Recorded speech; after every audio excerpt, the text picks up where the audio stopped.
Detective Gardner. Here, let me get these cuffs off of you. Go ahead and lift your arms up. I know it can't be too comfortable.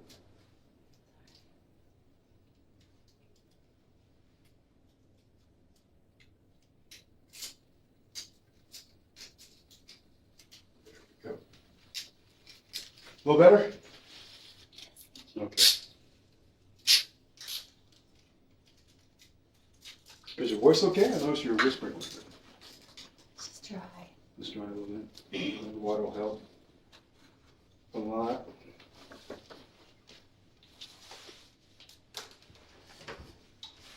You've been through a lot, haven't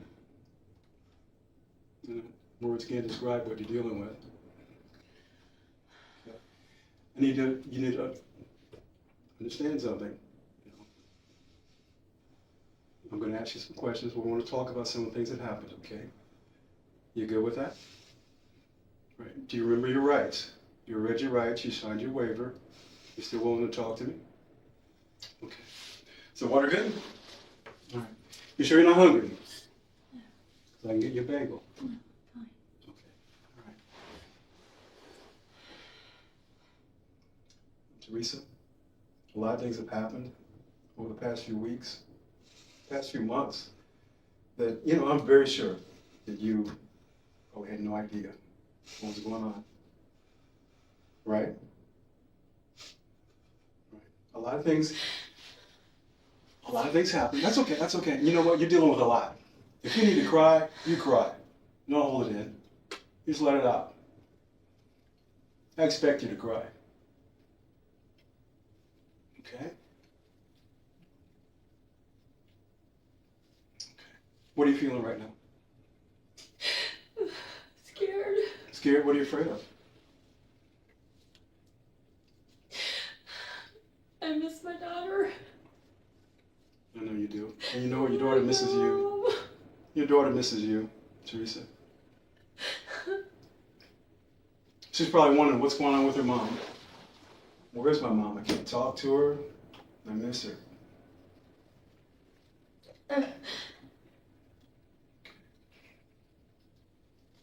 Are you afraid of anything else? Is there anything else that scares you?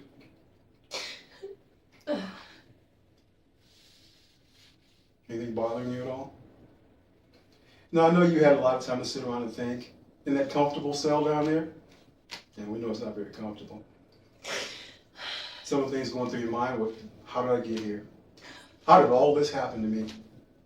One moment I'm a loving wife and mother. You just got your insurance license, your agent's license. That opens a whole new world to you, Teresa. Your world is looking good. Things are moving for you and grooving. Everything's happening. The next moment, you're sitting in a jail cell. You know what I'd like to know? And I know you talked to Detective Rosewarren quite a bit about a lot that went on. Can you walk me through what happened? Can you walk me through this? You know what? Because it's going to ease your mind a little bit. It's going to ease your mind a lot. It's going to ease the mind of your family, Randy's family. This investigation has been going on for a while. And we've uncovered a lot of information, Teresa. And you've been a great help. I really appreciate you being forthcoming with a lot of the information that you gave us. It's really good, really helpful for us. But I know there's some missing areas, there's some gaps there. And what we want to do now is fill those gaps in. So that when you walk out of this room, all the questions are answered. Yours and mine. Okay? You agree with me? Will that work for you? Okay. So we're not here to hound you. You know that? We just want to get to the truth. We want to know what happened and why it happened. I don't know why it happened. You don't know why it happened? Why do you think it happened?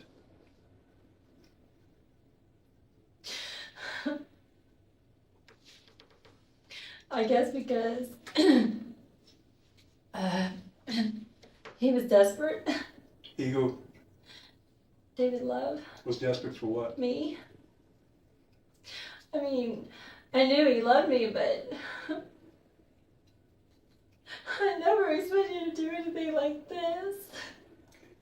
Did he ever talk about this? Did he talk about hurting your husband? Taking Randy's life? A few times he did, yes. Okay, during those times, where were you?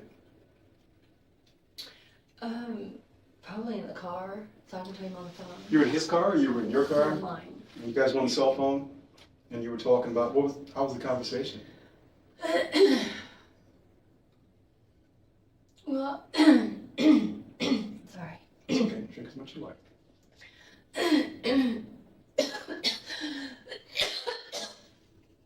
Oh. You okay?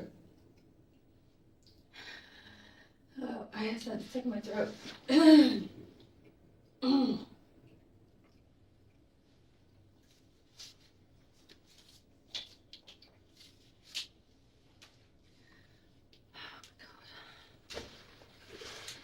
It's kind of hard to look at that picture, isn't it? Now you look at the face of that man, you tell me this man had your best interest at heart. Can you tell me that? Can you honestly tell me that? That he had your best interest at heart in his actions?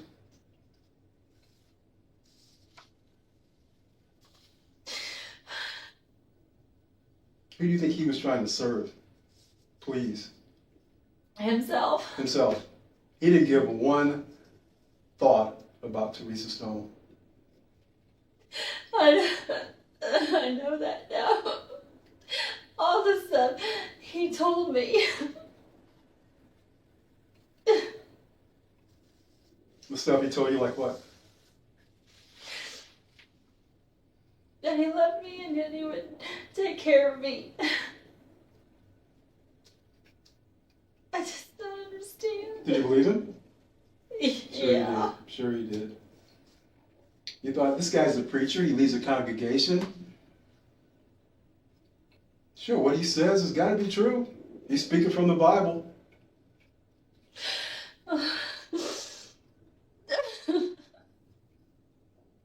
But you found out different, didn't you? Teresa, you know what? I know, and we've talked about, you're not a bad person. You got involved in a bad situation. This is the bad guy here. And this guy is not doing you any favors at all. Not at all. We've talked to him. He's doing you no favors.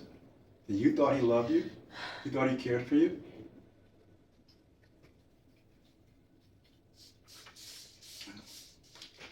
Hopefully this guy's out of your life now. Is that okay for you? Yes. Teresa, some of the things that weren't clear during your interview, and we talked about this, some of the things that we just need to really narrow down. And I think, and you have all the answers. Okay? Yeah, and I know you do. I know want you to do. do whatever I can. Okay, well, walk me through it. Walk me through that day when Randy was shot.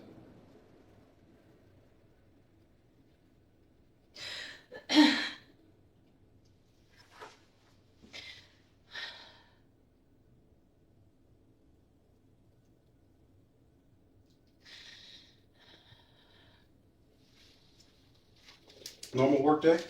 Yes. Okay. We were having a good day. Did you both arrive at the office at the same time? No. We hardly ever did.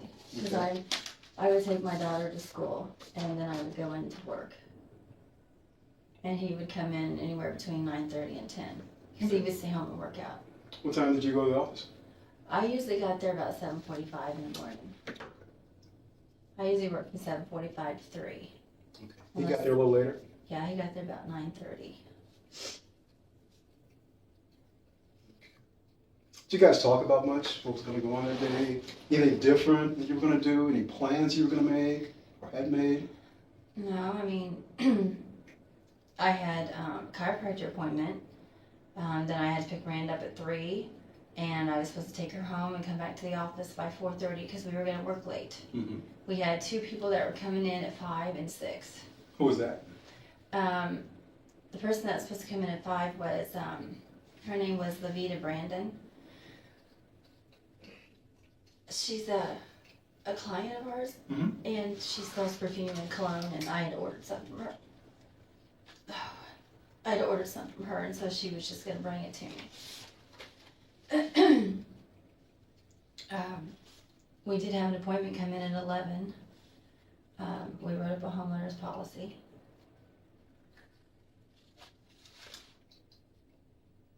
So anything out of the ordinary? No, Nothing? no, Your conversations with Randy, what were they like? they're fine. I mean, I was sitting on his lap a lot, you know, and kissing him like we always do. And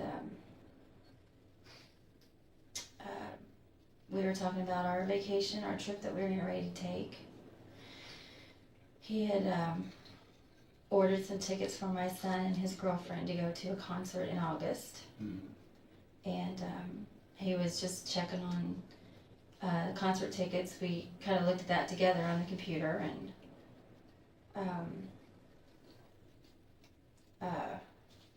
he said he was hungry, and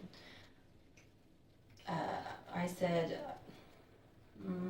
I hardly ever eat lunch, so I just really wasn't hungry, but he went to McDonald's about 12.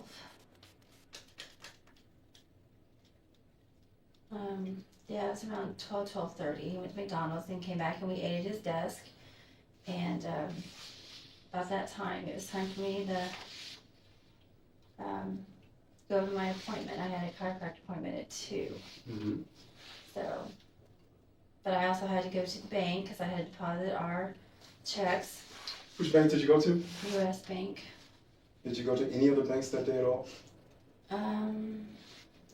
Yeah, I went to the Bank of America on the square. That Okay. was about 4:40, something like that. You make a deposit or withdrawal? Or I made both of them were deposits. Okay. Bank of America was business and U.S. Bank was personal. It was for our personal payroll. Any other banks? No. Okay. So after you went to Bank of America, where'd you go? I went to the office. Okay. What time did you get there? I got there about 10 till 5. Explain to me what happened after that. What did you see? Well, when I pulled up in front of the office, I thought something was a little strange because the blinds were closed. And he never closed the blinds unless it's getting dark outside if he's working late. Randy never closed the No. blinds? He never closes the blinds. So I thought that was a little strange. Then I thought, well, maybe our computer guy, Tony, showed up early and they went and got something to eat. But he always calls me and tells me what he's doing. We always call each other and tell each other what we're doing. Always. So he never called me. So when I walked up to the door, I unlocked the doorknob. I unlocked it, and I went to unlock the deadbolt, and it seemed really easy to unlock because it's not really that easy to unlock. Mm-hmm. And I noticed that it was not locked. So when I opened the door, I went into Randy's office, looking for him. I went in the back. I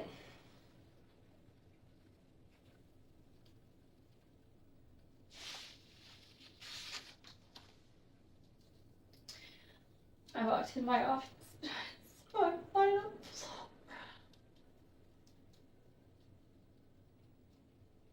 When you saw him lying on the floor, what was your first thought? I just kept yelling at him to wake up.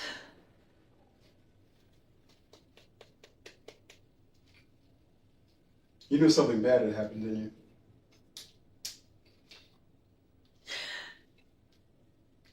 You knew something bad had happened, and you knew who had done it. Yeah, you kind of had an idea. You know, like... And why did I say something? Yeah. Why didn't you? I don't know. How long had this been in the works? I have no idea. How long had you and David talked about this? We haven't talked about any of this. You didn't talk about this? He always told me... He who? David. Okay. He always said that uh,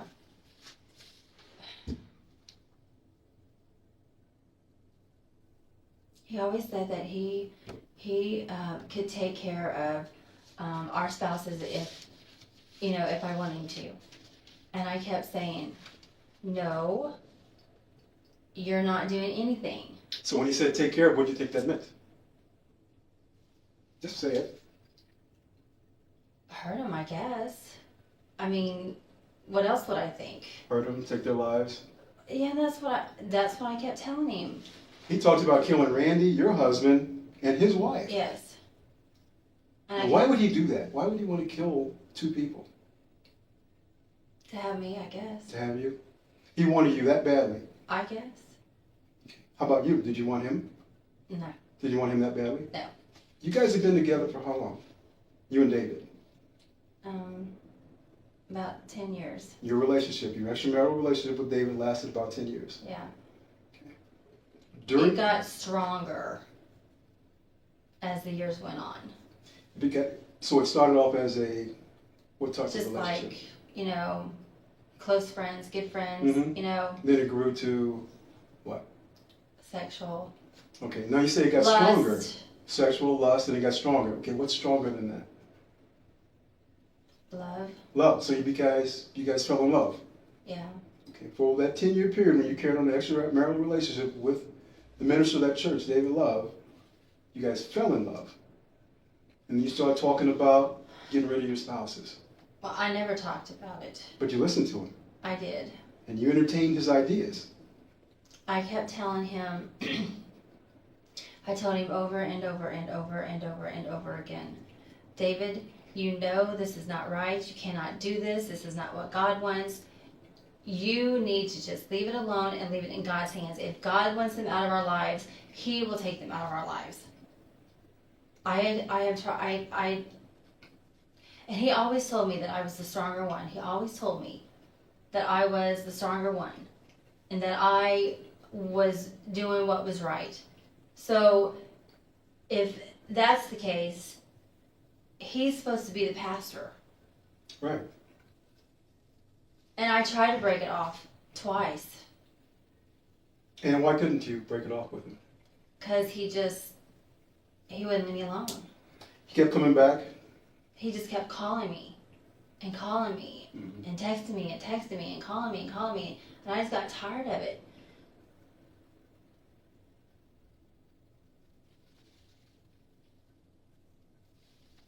You got tired of it and then what? Go ahead. You got tired of it? He just kept making me feel bad. Okay. So while you were in this 10-year relationship with this guy, you guys are falling in love now. You're looking for ways to get rid of this guy. I was not. No, David Love. Oh, yes. Because what? Because I didn't want to do it anymore. You were done with him, right? You wanted him out of your life. Because I loved my husband and I wanted to be with my husband only. Okay. Did you tell your husband that? What? That I want to be with him only? Yeah. Yes. Did you know that? Yes. Okay. What did he say about that? Who, him? Yeah. He kept telling me that my husband was a fool. And that he called him Nabal, which is a name of a guy in the Bible who did a lot of foolish things. You know, I know my husband wasn't perfect, and I know he did a lot of foolish things, but he was a very good man. And he put him down all the time, and I just kept saying, just leave him alone. Yeah. And But I he kept, wouldn't? I'm sorry. He wouldn't? No. Every time we talked to him, he just kept throwing things back in his face. His past. He just kept throwing everything back in his face. Well, Teresa, you said you love your husband, you want to get rid of this guy, get him out of your life. He wasn't having any part of it. He wouldn't let you go, would he? That's what I'm saying. You're not a bad person. You know, you got caught up in a bad situation with a bad guy and something bad happened. Your husband got killed. I even venture to say this guy was probably planning on killing his wife after he killed your husband. What do you think about this guy? Like I told you earlier, he's not doing you any favors. And I want you to answer one question for me right now. Right now, don't hesitate. I want you to answer one question for me. Did you know he was going to shoot your husband? No. Did you know he was going to kill Randy? No. Did you know he had an intention of going there to the business that night and shooting your husband dead? No. That solves his problem. He's out of the way and now he's got you, and you're all he wants. Did you know he was going to do that? No, Did he tell you he was going to do that? No, he did not. Did he tell you he was going to shoot Randy that night? No, he did not. What did he tell you? I never talked to him that day. Did you talk to him at all the day before? No. You didn't talk to him the day before? You didn't talk to David Love the day before Randy got shot? Are you telling me no, you did not? Keep in mind, we have all your phone records. Oh, I know, I understand.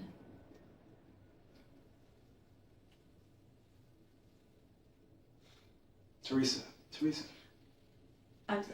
I'm trying to think. Teresa, you knew this guy was going to kill Randy. No, I did not. You did. I did not. You went to the business that night. He texted you, didn't he? Didn't he call you and tell you not to go there? Yes, he did. Why did he tell you that? Because I thought they were in an argument or something. Well, he said don't go. He didn't say don't come. He said don't come to the business. He said don't go to the business. He said, don't go to the business alone. What does that tell you? And I ignored it. Because I didn't want to talk to him. I was mad at him. Because he has ruined my life. I texted him and told him that he ruined my life and to leave me alone. And he called me that day and left a message. I got the message. And he told me to call him, and I never called him. So he texted me and said, all I want is for you to be taken care of. All I want is for us to be together. This is David. Yes. Okay. How did you reply? I did not reply. I did not send him a reply. I did not text him. The only text that I remember, Is what? and this may be, I'm just going off my memory here, which right now is not very good. I understand. As you're telling me. I understand. The only text that I sent him that I can remember was, you have ruined my life, leave me alone. What time did you send him that text? I sent that when I was on my way to the chiropractor's office. And I can't tell you for sure what time that was. I know he sent me several texts. I know he called my cell phone. He called the other phone. He wouldn't leave me alone. He wanted to talk to me, but I didn't want to talk to him.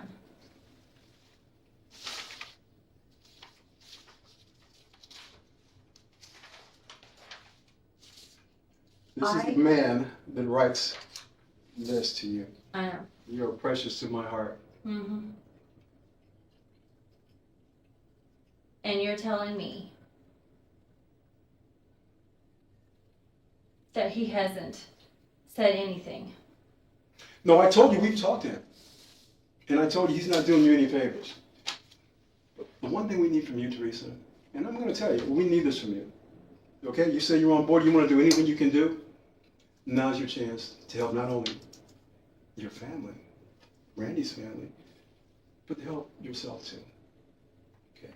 We know that David had Randy's gun. How did he get Randy's gun? I have no idea. Teresa. I don't. How could you not know? I You don't. know Randy better than anybody else. You know where he keeps everything. The only thing that I can think of is that he went in our house while we were not at home and got in the safe and got the gun. David Love has access to your house Yes. when you're not at home. We give him and we give Justin our garage door code to get in Right. while we're on vacation, so they can mow our grass and take care of things. They're supposed to be men of God. We're supposed to be trusting them, right? This man of God's been having sex with you for 10 years while he's married. I know that. And believe me, I regret that. I do. Do you trust this guy? He No. told you how he was going to kill his wife? Teresa, how did he get Randy's gun? He didn't take it from him. I know that. How did he get it? I don't know. Did Randy keep it in his suitcase? In his briefcase? Yeah, his briefcase. Not that I know of. I hadn't seen that gun in his briefcase in a very long time. When's the last time you saw it in his briefcase? Sometime last year. Whenever he purchased that little handgun, that's the last time I saw it. Where did he keep his .40 caliber?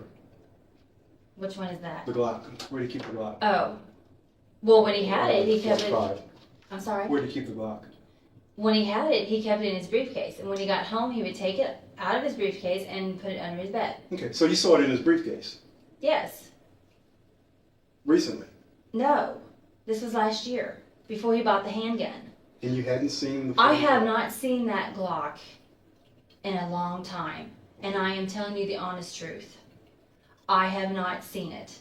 The last time that I remember seeing it was when Michael said that they cleaned him when he was home at Christmas time. Mm-hmm. I don't go in the room when they clean the guns because I don't like the guns. Are you afraid of guns?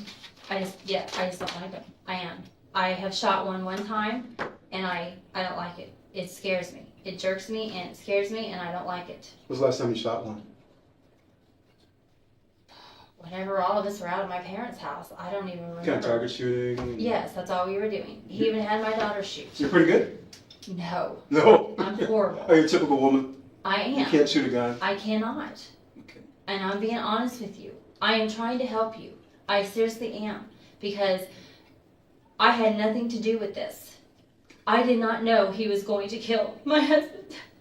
I tried to talk him out of whatever he was as in his stupid mind. So you knew he had something planned. You just told me he had something planned.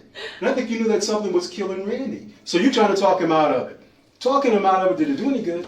What did you tell him? Obviously not. What did you tell him? Did you tell him to think about it? Don't do it? Yes. I said, don't do it. I said, you know it's not right. Sure. I said, this is not what God wants. That's what I kept telling him. This is not what God wants. And I tried to tell him all the time. When I wanted to break it off, I said, this is not the way God wants it to be. If he wants us to be together, he will put us together. I kept telling him that all the time. And that's when he kept telling me that I was a strong one. Well, why wasn't he listening to me? I didn't know what else to do. I stopped answering his phone calls. I stopped texting him. And he wouldn't leave me alone. You had done all you could do, hadn't you? You knew he was going to kill your husband, and there was nothing you can do about it. You could have called the police.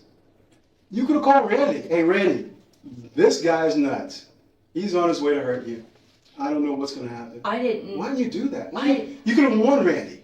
You could have warned your husband that somebody was out to get him. I did not know what he was planning to do. You knew what he was going to do because you just said you tried to talk him out of it. Well, yes, but I didn't know he was going to do something like that. What do you think he was going to do? Go slap him and walk away? What did you expect him to do, Teresa? Well, because he's always a talker. He's always a talker? Yes. Talks big? He likes to talk to people. About what kind of stuff? Well, whatever their problems are. He's a counselor. Oh, okay. So he's a talker. He gets in there and he can really convince people to do what he wants to do. Yes, he can. Do you think you were under his power? Under his spell? I know I was. You were? And I hate it. Yeah. He made you do things you wouldn't normally do, didn't he? Yes, he did. Yeah, he put you in a situation you couldn't say no. Because this guy is well trained. This guy is prolific in getting people to do what he wants them to do. He's a minister. How long has he been a minister at your church? 10, 12 years? Prior to that? Who knows? I don't know. He's a counselor, preacher. He presides over funerals. This man presided over your husband's funeral. The same man that put a bullet in Randy's head sent him off to heaven. Can you imagine that? No. And what were you thinking about sitting out there in the audience, knowing that this guy had shot your husband, and he's standing up there presiding over his funeral? That had to make your stomach turn. Your stomach had to be turning. It was just knots. I was sick. You were. I was. But you couldn't tell anybody, could you? I was scared. Of what? Of him. You thought he was going to do the same thing to you? I didn't know what he was going to do. Did you think he was capable of hurting you? I would think so, but now I don't know. Now I know he would. Okay. Teresa, how did he get his hands on Randy's gun? I don't know. That's the question I need to have answered. I don't know. Why don't you know, Teresa? I Do you not want to tell me? Do you think it implicates you if you say, I made the gun available to him. I didn't know what he was going to do. I had no idea David was going to shoot Randy. I made sure he got the gun, though. But I didn't know what he was going to do. No, if that's the case, Teresa, that's okay. That's okay. I never gave him the gun. You didn't put the thought in this guy's head, did you? You don't No. You don't control this guy. He controls you. You didn't make him go in there and pull that trigger, but you provided him the means of doing it. I did not give him the gun. You gave him access to Randy's gun. The gun he used to kill Randy. You think he just went in your house and took Randy's gun? How does that sound? Come on, Teresa. How does that sound? He had the combination to our safe. Okay. He could go in there any time and get it if he wanted to. And I guarantee you that's what he did. Has he been in your house before without you there? Without me there? Yeah. Has he ever gone in your house when there's no one else there but him? When Randy wasn't there, or the kids weren't there, or you weren't there? Yeah, he told me he did. When we were on vacation. What did he go there for? He just wanted to go in and he said he sat on my bed. He went through my drawers. Because he's still in love with you. Yes. Right? He's just kind of trying to get as close to you as he can, no matter how he can. That's why he told me. And when was the last time he was in your house? Just recently. The day after it happened. So he was in your house the day after the shooting? Yes. Okay. Prior to that, when was he in your house? Well, they haven't been at our house in a really long time. How long? He probably hasn't been at my house in probably, I would say 2 or 3 months. 2 or 3 months. Yes. So, say 2 or 3 months ago, if he had taken Randy's gun 2 or 3 months ago, Randy would have known his gun was missing. I would have thought, but Randy didn't go in the safe. We didn't get in the safe that much. We had nothing to get in the safe for. I mean, we kept all of our checkbooks and stuff in there. Mm-hmm. And Randy kept his rifles and stuff in there. Randy kept extra cash in there. We kept our homeowners papers in there, our life insurance papers in there, our social security cards. He kept the gun in there? He did. He kept all the guns in there, except for the one that he had under his bed. Which one was that one? I think it was the 9mm. Yeah. Because see, I haven't seen the Glock in a very long time. Because Randy told me he was going to sell it. Did he tell you he was going to sell it too? No, he did not. I even asked my dad, and my dad said that he even mentioned it to him that he was going to sell it. But I don't know. So, Teresa, if you The only thing... The only thing what? Sorry. Go ahead. The only thing I can think of is that he went in there and got it that day. That's the only thing I think of. Because I wasn't home, my daughter wasn't home, my parents weren't at my house.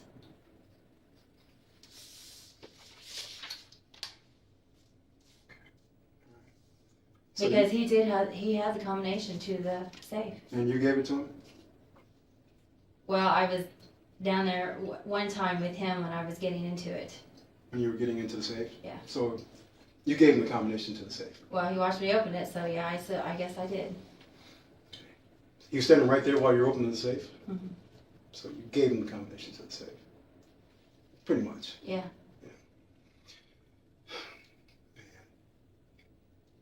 How does it make you feel? I hate him. What do you hate him for? I hate him for everything. Everything he's done to you? For everything he's done to me and my family. Everything. All the people he's manipulated through our church. All the people he's hurt that I know of that he's hurt. Teresa, if this hadn't happened to Randy, would you and David still be in a relationship? No. No. Because as of the 17th of March, it was over between us. I didn't want to talk to him. I didn't want to see him. What happened on the 17th of March? That's the day he came in and started going off on us. Came into your business? Yes. And I know you know about that. Yeah. He told Randy a lot of things that day about you.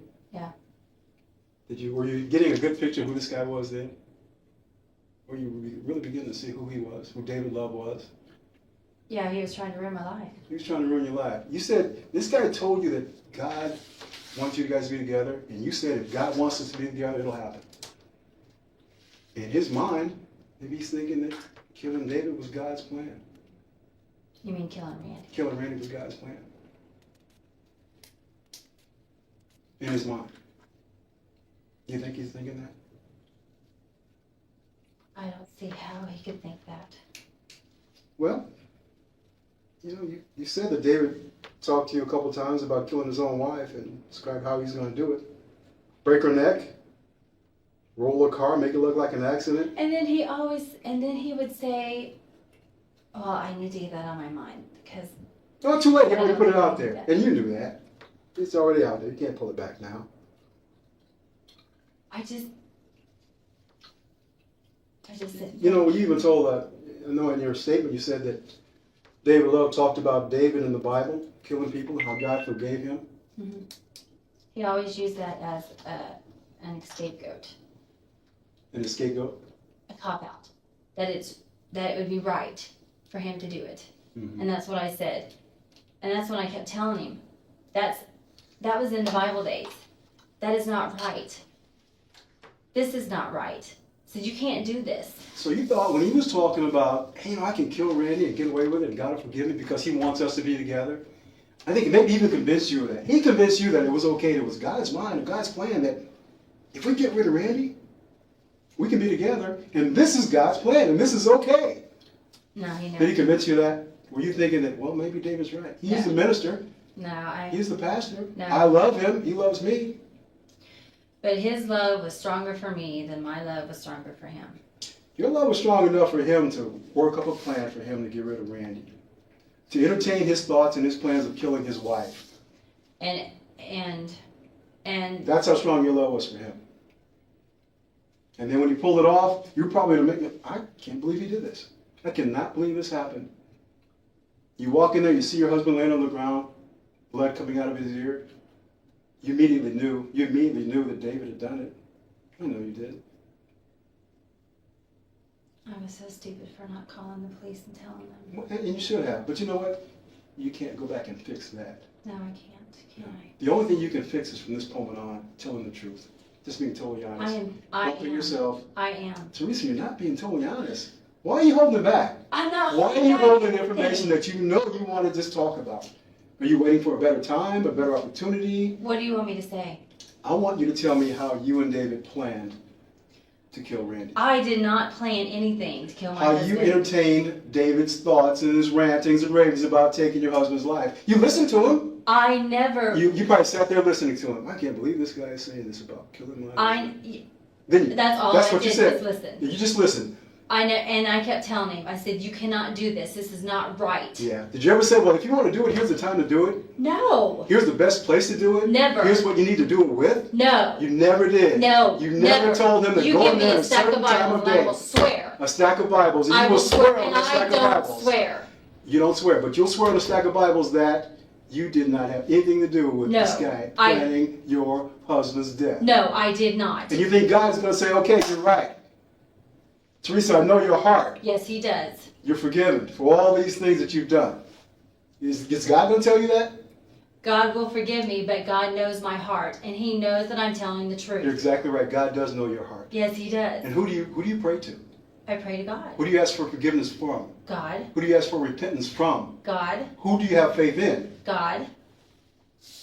Who did this guy say he prayed to? The same God that I pray to. You think?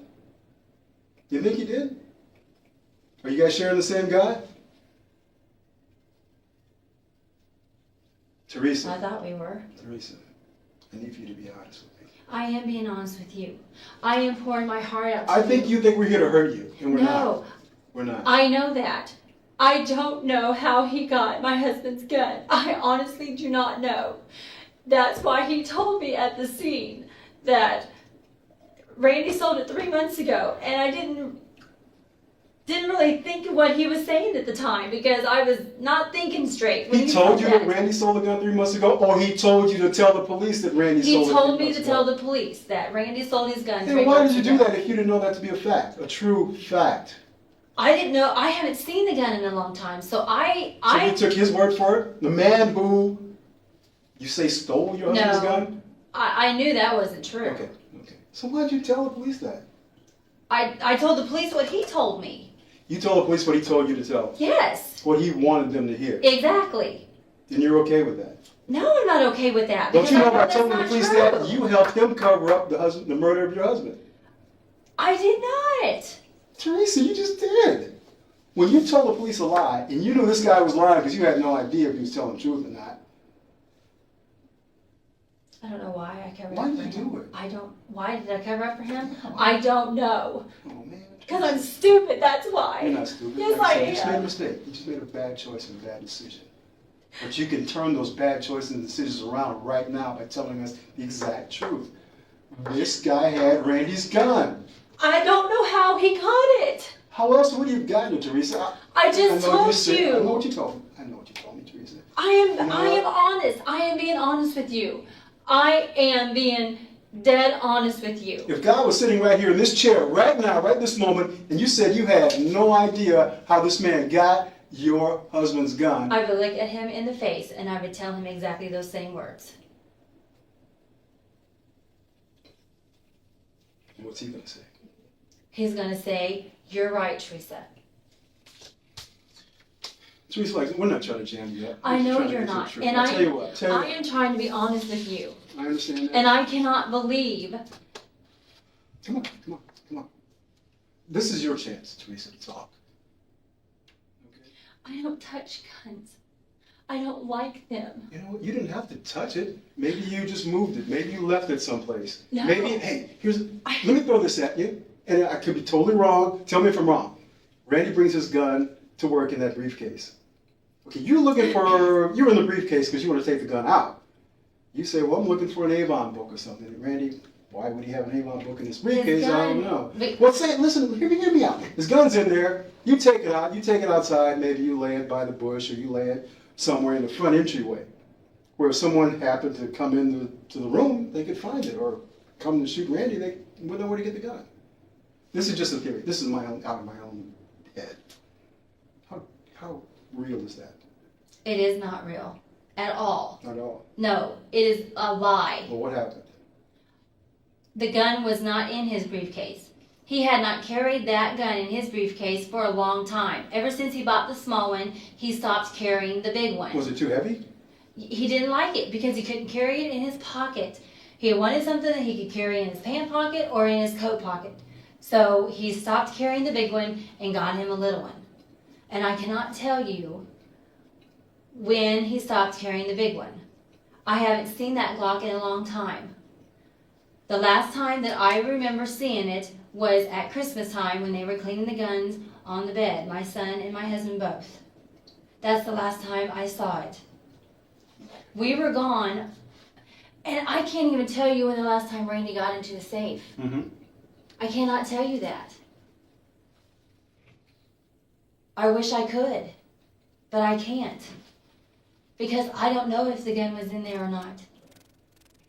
Because I don't touch them. The only gun that I remember seeing in the safe was the 9mm and his other shotguns. Because he told me he was going to sell that gun. So that's what I assumed he did. I assumed he sold it. And that is the honest to God truth.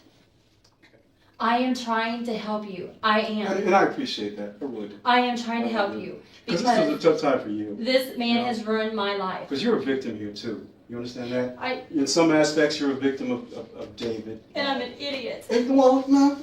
You keep saying yourself you're an idiot. You're not an idiot. Yes, I am. No. You made some bad choices, and we all do. You made some mistakes, and we all do, Teresa. You do. This mistake cost your husband his life. Your life will go on. You know that? No, Mom. And your family, you guys will go on, and you'll do whatever you need to do in order to survive all this. I know you will.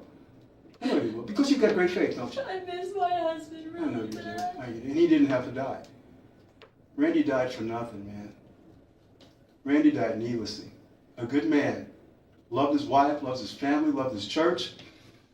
But he encountered some situations in his church that he knew was not godly. That's why we were trying to leave. But you didn't.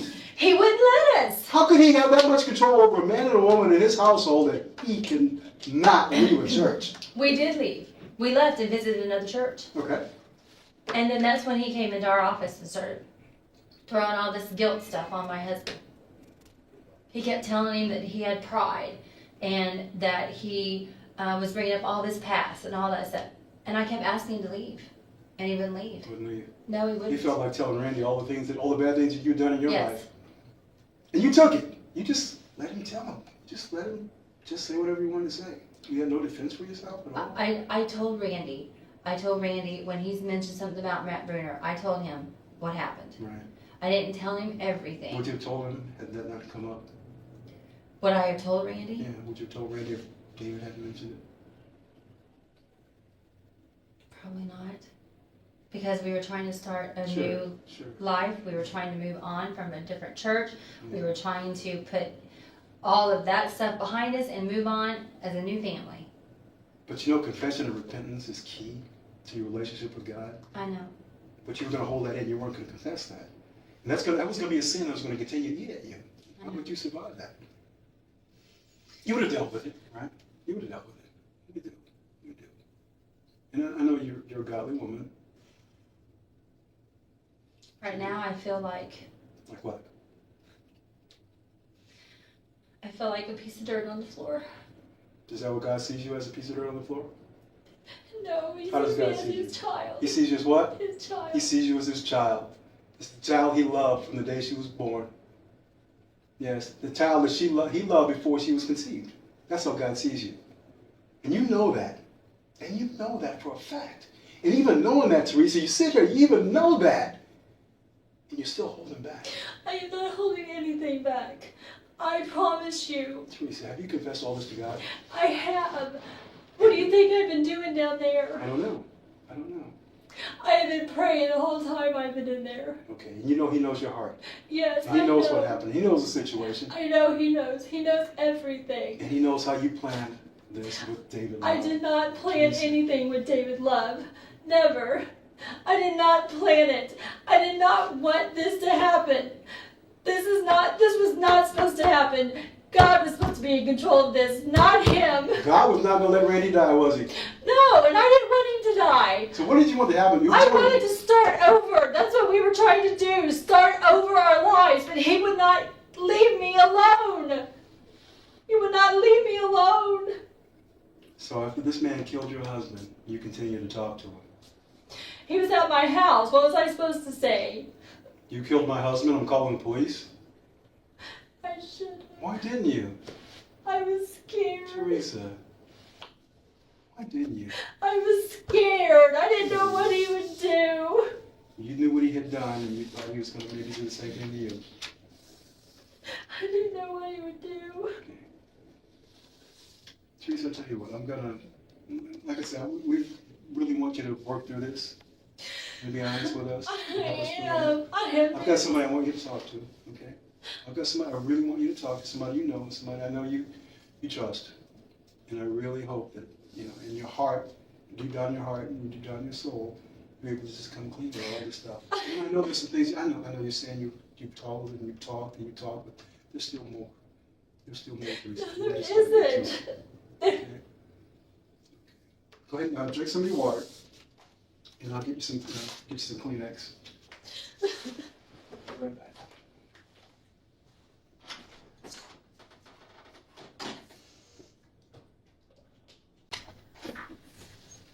Hey, Teresa, I think you know this man. Teresa.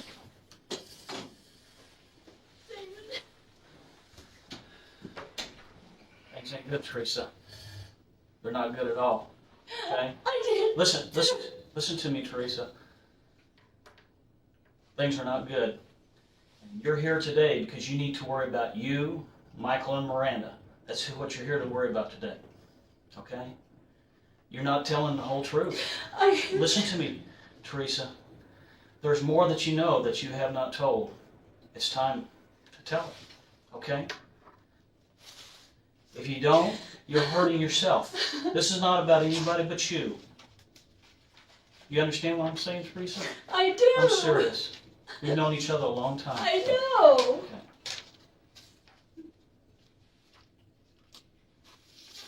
This is about you, Teresa. I know. I am trying to be honest. You don't have to try to be, Teresa. You know more than... I am being listen, honest. Teresa, you know more than you've told them. No, I don't. They know more than you're telling them. Do you understand that, Teresa? We know a whole lot more than you've already mentioned. And you won't even talk about the things we already know you know. Don't dig yourself into a hole. What do you want me to say? Walk us through the planning of Randy's death. How you and David talked about it. We never talked about anything. You did. Teresa, you talked about killing. You said it yourself. David would talk about killing Randy. Yes, he talked about taking care of Randy and his wife. And I kept telling him, no, he cannot do this. This is not the way it's supposed to be. But what he wants to know is step by step, word by word, what he said, what you said, what happened. What happened? Don't you're talking general there. Be specific.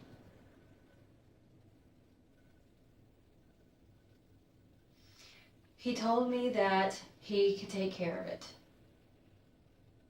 He told me that he could free him and I both, is what he told me.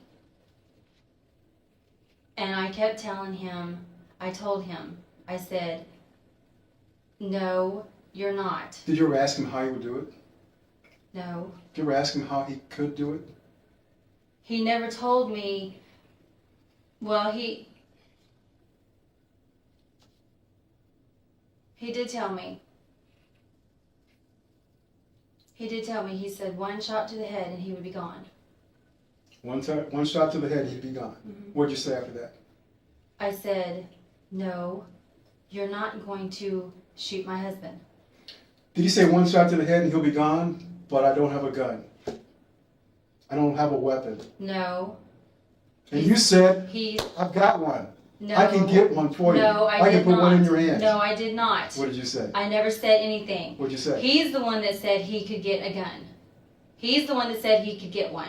Did he tell you where he could get it from? No, he did not. He never told me where he could get a gun.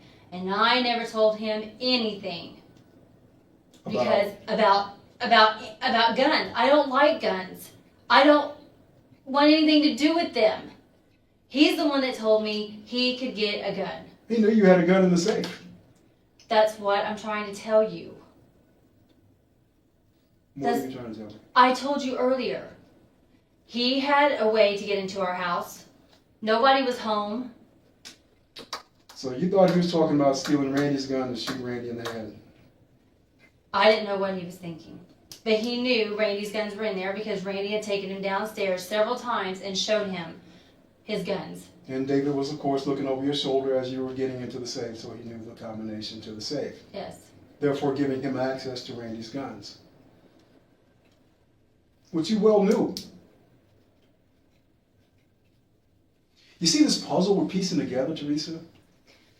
It's already been put together and torn apart and put together again. Now we're giving you an opportunity to put it together.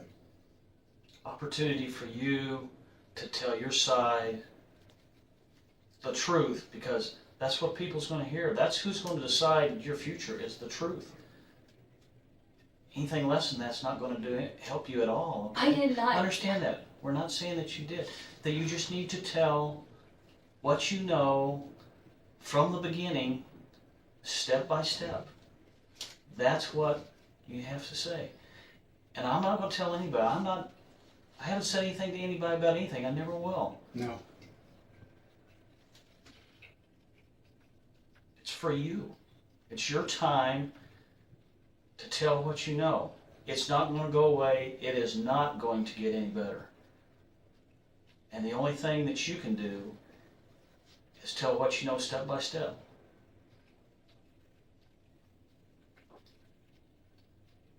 Teresa, this gun didn't just magically appear in his possession. I did not give it to him. I did not give him no gun. What are you thinking if you tell us that you did give him the gun? What do you think it's going to do to you? Is it going to make you look bad because you provided the weapon that he used? If you are telling me that because if you want to say that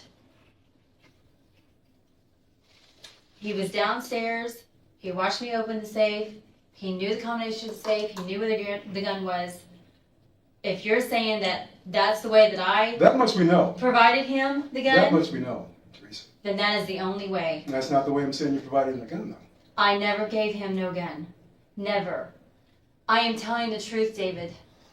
Okay. I never gave him a gun. Okay. I never gave him any sign to do anything like this. Go back to what you said earlier about him telling you specifically one shot in the head. How did that come about? When?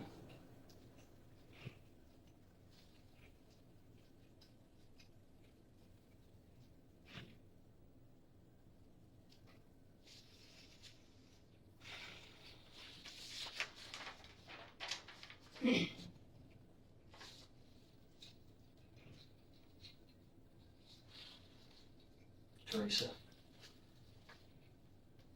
He only mentioned it one time, when? just a couple of months ago. What month? I don't know.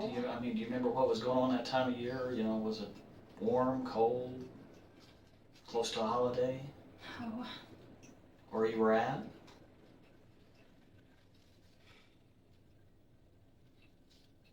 What brought it up? He always brought up the conversations. I never did. Okay. I always tried to discourage it and get off of it. Okay. I always did. I always told him.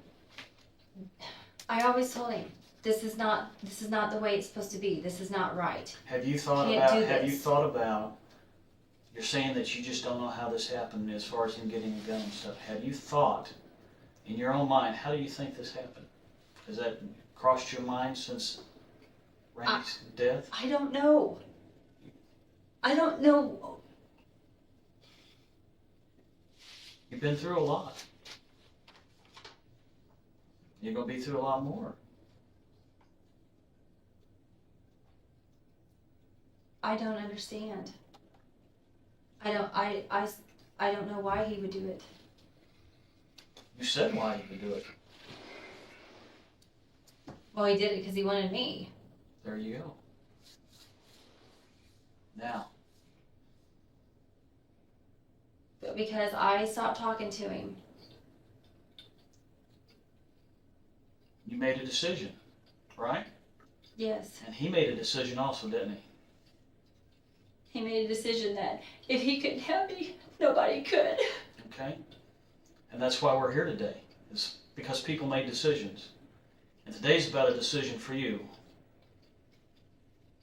And Teresa, the decision is, you gotta just lay your cards on the table the way it is, okay? I am. I didn't give him the gun. Again, did we say that you physically handed him the gun? Nobody said that. How did he obtain the gun? I'm telling you, the only way he could have done it is just went in our house and took it out of the safe. He had the combination to the garage. He had the combination to the alarm code, and he had the combination to the safe. He had it all. He had everything. Because And how long has he had that?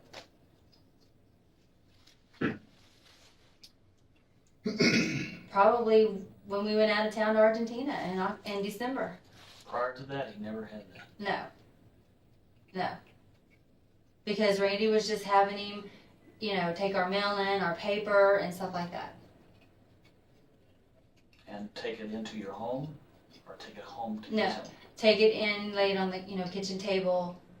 So you're saying the gun safe he got when you all went out of town on this trip? I cannot tell you when he took it. I'm saying the combination. We ain't talking about when the weapon's missing.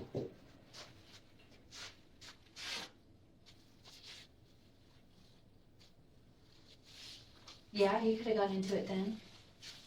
Randy wouldn't have been aware that the gun was missing from whatever the trip was. Wasn't that around Christmas or Thanksgiving? That was after Christmas. After Christmas, so we're talking a couple months here. He wouldn't notice that it's missing. But he just doesn't. Well, because they had already cleaned the guns before we left and put them back in the safe. Who's they? Michael and Randy. They cleaned the guns when Michael was home during Christmas, and then we left to go on our trip. But I never.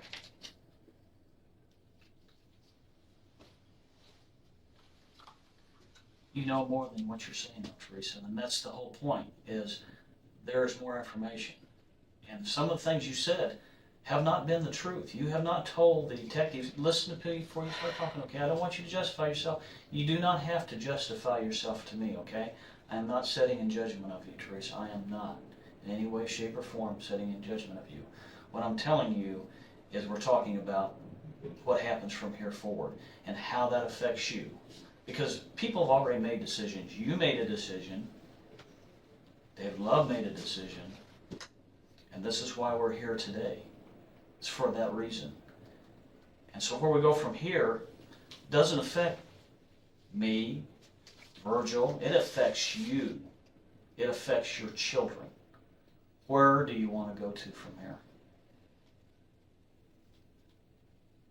He's making sense, Teresa. He's here to help you. I know. And if you could just tell me where I am missing out. I am not remembering, I guess. You're not remembering? You're telling me I'm leaving stuff out. I don't understand. Okay, let's back up to when David Love told you one shot to the head. Let's start there. During that conversation, you said, okay, all right, one shot to the head. That ends our problems. But then we have one more problem. We have his wife to deal with. He already told you had a plan for her, right? Mm-hmm. Break her neck, put her in a car, make it look like a rollover accident. Mm-hmm. Okay, then it's the two of you guys, wherever you go to the islands or Vegas or wherever you're going to go. Whatever your plan was, whatever God's plan was for you according to David. I didn't have a plan. Okay. David had the plan. David had a plan, and you were just kind of going along for the ride. And you didn't set all this up. But you know what? You were part of the plan because he told you about it. And you never even bothered to pick up the phone and say, go talk to your mom. David's talking crazy. You didn't do that. You kind of went along with his plan. You said earlier you said you're stupid. You're not stupid. You just made a bad choice, man. You understand that? Bad choices. You talk to your kids about bad choices and bad decisions. And you talk, once they make a mistake, what's the best thing for them to do? Confess it. Talk about it. Put it out there. Only way you're going to get healed or help is to talk about it. You're in that position. You're in that position that you put your kids in sometimes. Okay, Mom, I'll tell you the truth. And then what do? They tell you the truth, don't they? And what do? What do you do once they come clean with you? Once they're honest with you, what do? As a loving, caring mother, what do?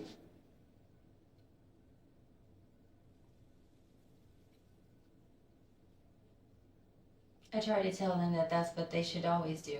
Yeah. Every day, with every choice that they make, put God first, like you said. God knows your heart. And we're sitting here, and Sergeant Ison has talked to you, and you've known him, you've called on him, you've talked to him a couple of times.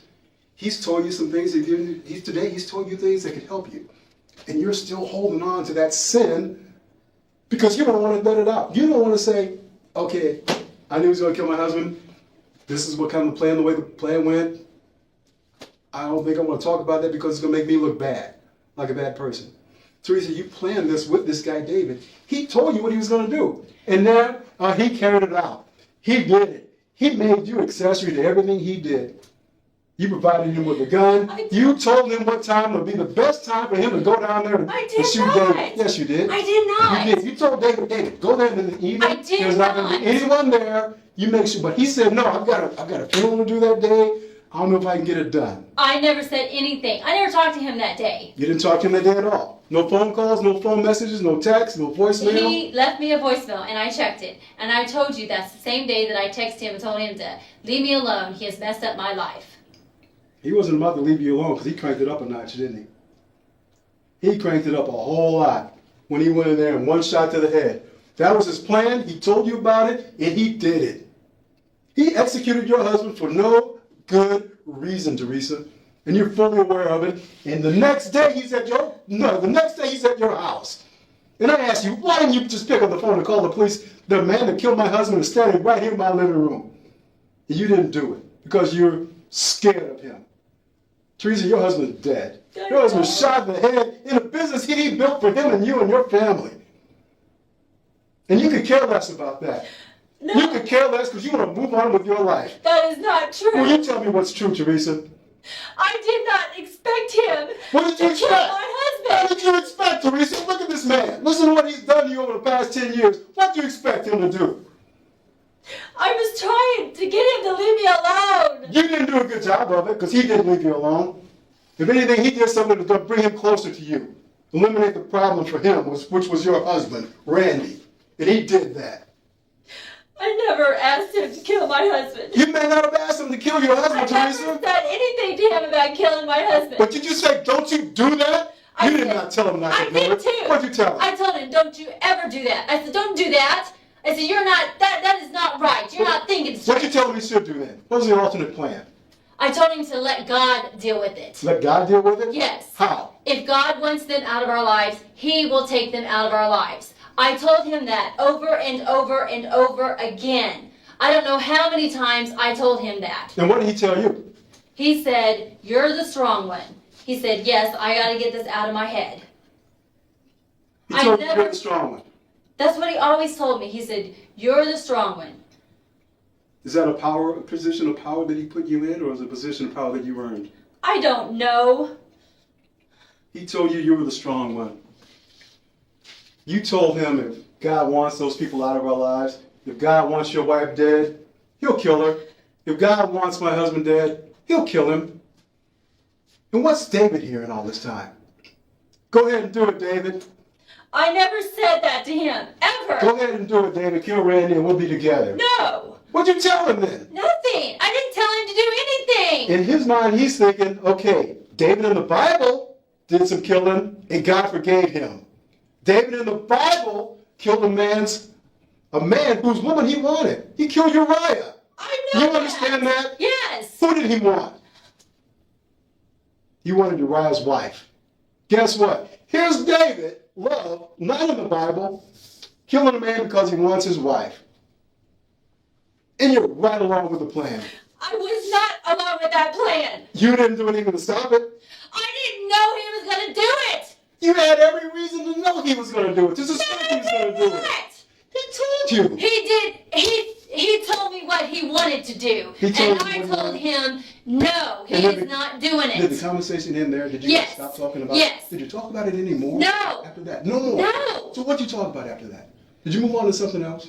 I was trying to move on with my life. I was Okay. trying to get out of his life, and he would not leave me alone. Well, you told me that. You told me he wouldn't leave you alone. He would not leave me alone. He called me, he texted me, and I wouldn't answer. And that made him more mad. And matter. Because he's closer to you now because he's eliminated the problem.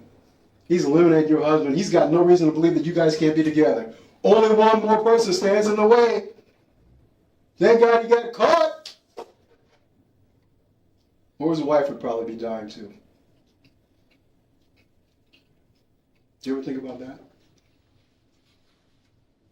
Teresa, here's your opportunity. And that's why we brought David here to talk to you, so you'll know. You know the monster this guy is. You know the monster David Love is. And for some reason, I think you're still trying to protect him. I am not protecting him. I did not know that he would go through with this. And that is true. I did not think he could do something like this. I never told him to take Randy out of my life. Never. But you told him if God wanted him out of your life, he would do it. That's right. In his timing. In his timing, In God's timing. and in your mind and in his mind, it's okay to do it now. It wasn't in my mind ever. I never. It was in David's mind. Well, it wasn't in my mind. And I told him that time and time again. Did you do anything to take it out of his mind? Yes, I kept telling him to stop thinking about it. Did you Leave ever- it alone. Did you ever tell him that if Randy is dead, you and I are still not going to be together? Did you tell him that? Yes, I told him that. I said, we are not going to be together until God puts us together. And he's thinking, now you're leaving the door open. You're not closing the door, Teresa. That's a closed door. That's an open door. Every time you said, until God puts us together, that leaves a door open for him. Every time you don't kick his butt when he says, I'll shoot your husband in the head, that's leaving the door open for him. Every time you listen to his little weird plans, and you're entertaining him, you're just sitting there, the door's open for him. He's thinking, okay. He's not told me I can't do it or don't do it. If I ever said anything against him, he would get mad at me. Would he ever hit you? No. Okay. He never hit me. Did he yell at you? He's mad at you, so he's sitting there staring at you, so he's mad at you. What does he do to you? What does he do to you? No. What does he do that scares you so much, Teresa? You're afraid of him, aren't you? Yes. And that's obvious. That's the only thing that's going to change. You're protecting yourself. You're making yourself safe today being here. It's time for you to make yourself safe. This guy's a monster. He's a monster, Teresa. What he's done to you and your family is unforgivable. Help us put him away for life. I am trying to help you put him away for life. How did he get the gun? I don't know. What time did he go buy the business? I don't know. He called you. I was already on the road. Did he call you and tell you don't come here until a certain time? No, he did not.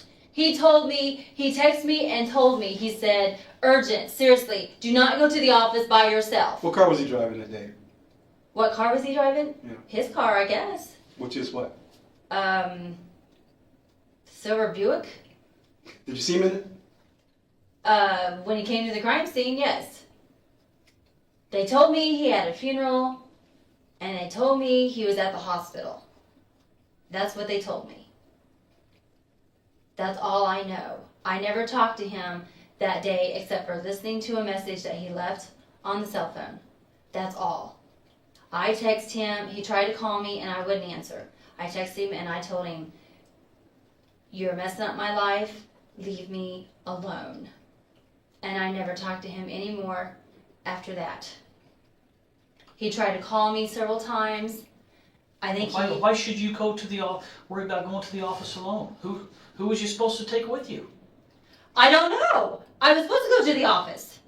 We were supposed to be working late.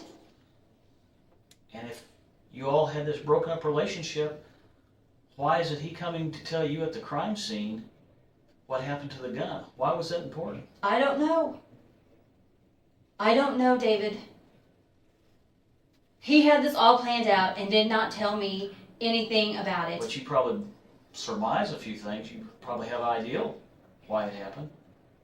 I did not tell him Did I to say do that? anything. Teresa, I didn't say anything what you said. I said you have a belief, an ideal, knowledge I didn't. of why it happened. I didn't. I didn't say that you told anybody. I said you have knowledge.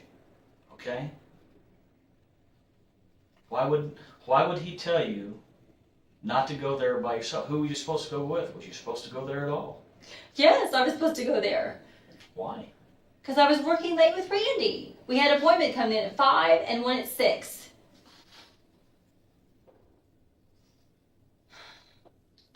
I was supposed to go back to the office.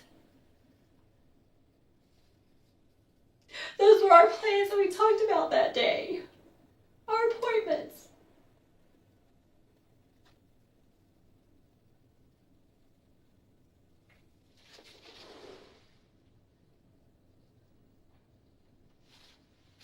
We were supposed to start cleaning the office up and just get rid of stuff.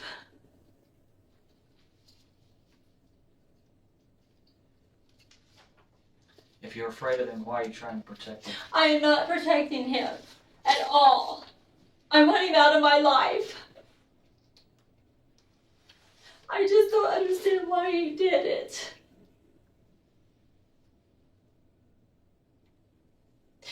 Randy and I were trying to move on. We were trying to move on and get away from them for a while. And you couldn't get away from him. He came to the office that day. Randy emailed him. He sent him an email. And he never responded. So Randy decided that we were not going to go back. So we didn't. What day? We were not going to go back to church. You on said the that following you Sunday. emailed him on that day. What day?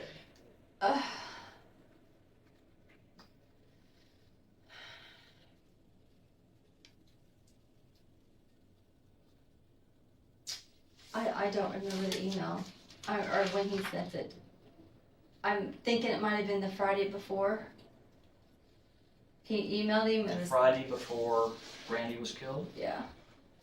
He emailed him everything that he felt about stuff.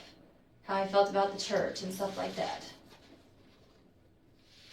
Randy and I were trying to move. I told Randy, I said, I will do whatever you want me to do. If you want to leave, we'll leave. I was ready to go. Okay. But again, going back, gaps that are missing here is he told you, David Love told you about putting a bullet in Randy's head. That's what you told Virgil. Yeah. Okay? He said There's a that to me. timeline when that happened.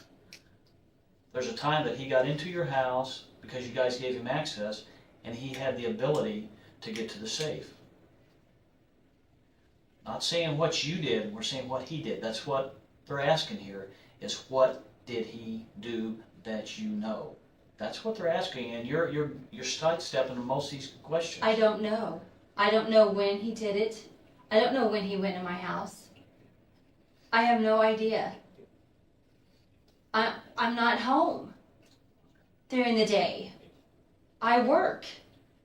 I pick up my daughter at 3. Things that he told you. He didn't tell me anything specific.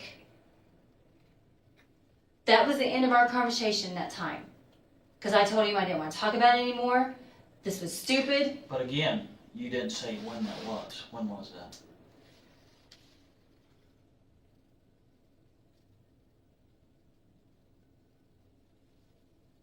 Compared to some. I know you don't know the exact date and time, but you know whether it's warm weather or cold weather. You know where you were at when this occurred.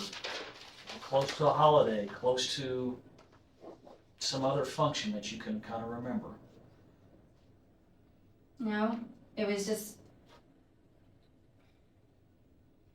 The rest of your life's dependent on it. I know, David, I know that.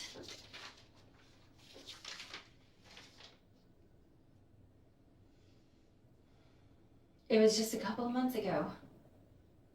I can't tell you what day. I can't tell you what time. I can't give you any of that because I don't know. Because we talked on the phone so much, I don't know. Teresa, what's your best friend's name? Christina Holcamp. When's the last time you talked to her? I saw her at my house yesterday. Okay. Did you see her on the 19th? The day 19. Randy was shot? I'm sorry, the 31st. Did you see her?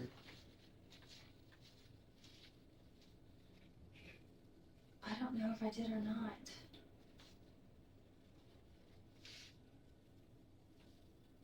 I honestly can't remember. Don't remember. What's her phone number?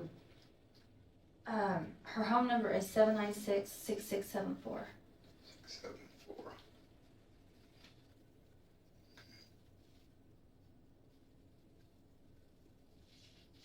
How long have you guys been friends?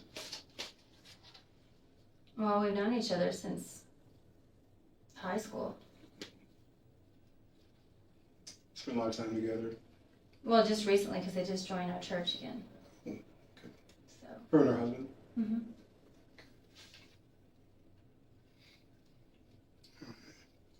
Isn't her husband Carl related to Randy? Mhm. Yeah, they're cousins. Yeah.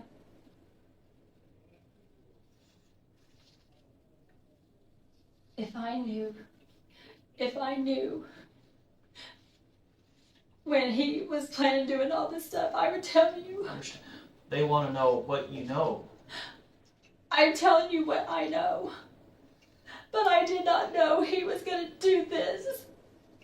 He told you he was going to.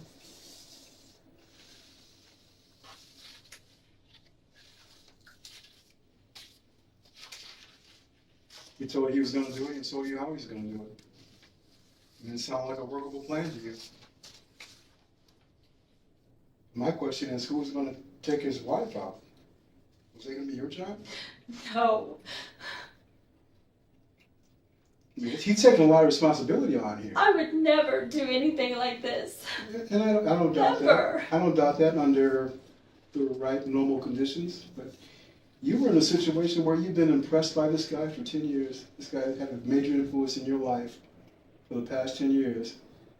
He pretty much owned you socially, sexually, physically, spiritually. He had a hold on you that we can only imagine. And that's got to be some tremendous pressure for you, Teresa. That's got to be. I can only imagine what it'd be like living under that kind of shadow. Doing things you wouldn't normally do. But I think in this situation, you allow something to happen that...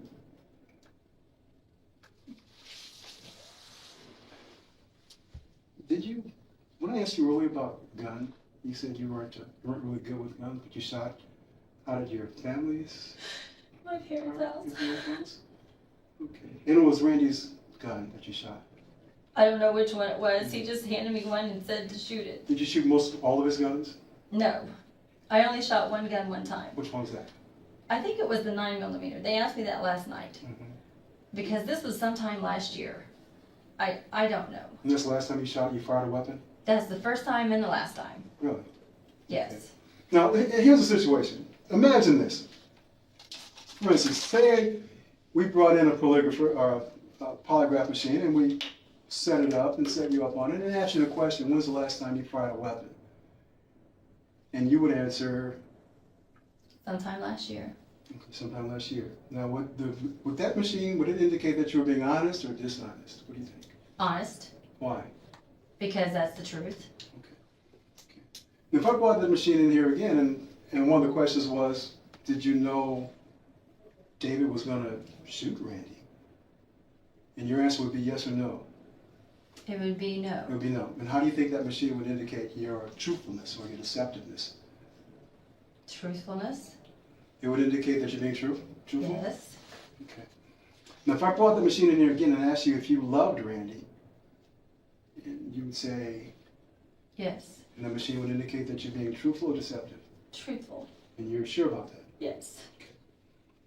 Okay. Would you be opposed to that? Would that be an issue for you? No. Would you be opposed to taking a polygraph test? I mean, it's entirely up to you.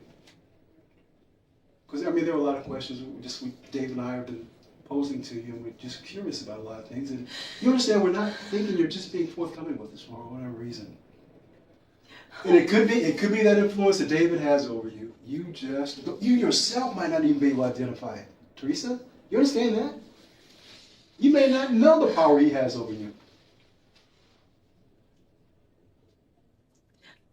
I'm telling you everything I know. I am being honest with you. I am. Teresa, God knows your heart. I know he does, and I am telling you. And he knows what you did. That is true. Does he know what you did? He knows what I did. I did not do anything. He knows that I had a relationship with David. He knows what we had talked about. And he knows my heart. And he knows what I tried to do.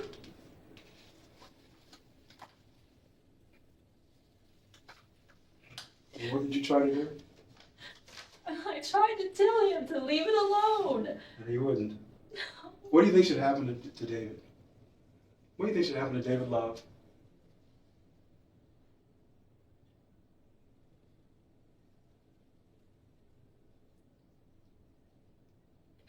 I don't know.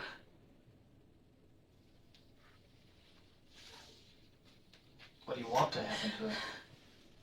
I want him put away for life. He took my husband's life. What do you want to happen to you?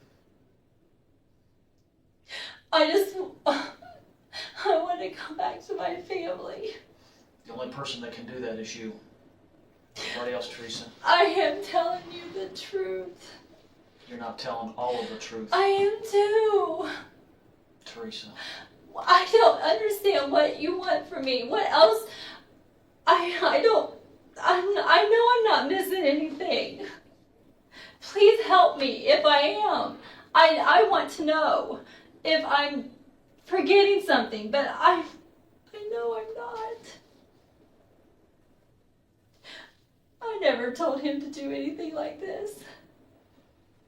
I never told him to go into my house and get a gun and kill my husband. I never said anything like that.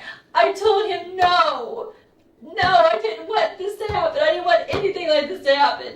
I was trying to get away from him. I wanted him to leave me alone so I could start fresh with my husband. Right now is your time to start fresh. I am telling you everything. There's more. Like what? Please. Teresa, you're talking very general. You're not talking specific. Pacific what? I don't know any Pacifics. I know no Pacifics. I don't know what was in his head. I don't know what he had planned. He never told me anything. You want him to go away for the rest of his life for taking your husband's life, for taking Randy's life. And you said that he told you he was going to use a gun to put a bullet in Randy's head. And you just said that he went into your house and got that gun out of there. That's what you just said. Well, that's the only thing I can figure. Because I, from the bottom of my heart, the truth, I never, ever handed him any kind of weapon whatsoever. I believe that. I believe that. None. I do. I believe she never actually handed David Love a weapon. I never told him to go do anything like this. You're talking about handing and knowing, you know. I did not know he was going to do this. He talked about it, and then he would say, no, I can't do that. That's not right. And I was like, no, you're not doing that. That is not the way God wants it to be. And he would say that. He would say, no, I can't do this. I can't think this way. That's not right. I mean, he would say that. How many times did he say that? Well, he only talked about the one time about shooting Randy in the head. He only said that one time. And what did he say exactly again? He said, I can do it with one shot to the head. I can do it with one shot to the head.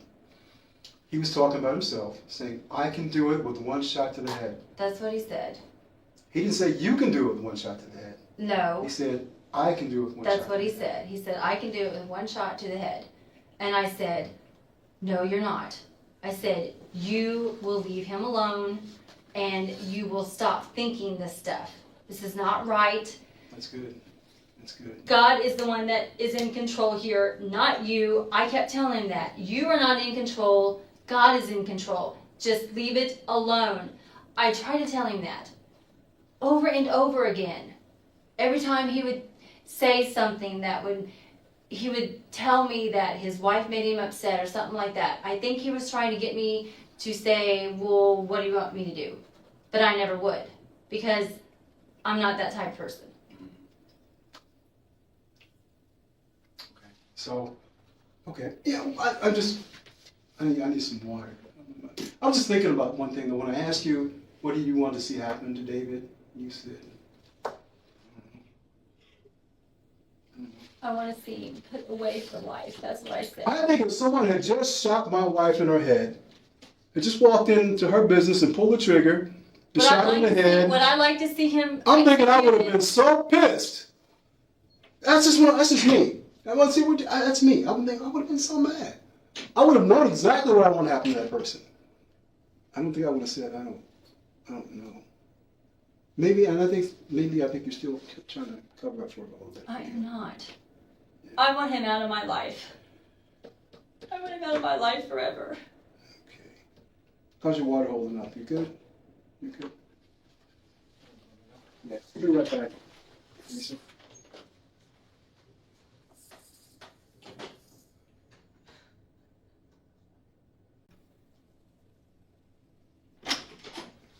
Teresa,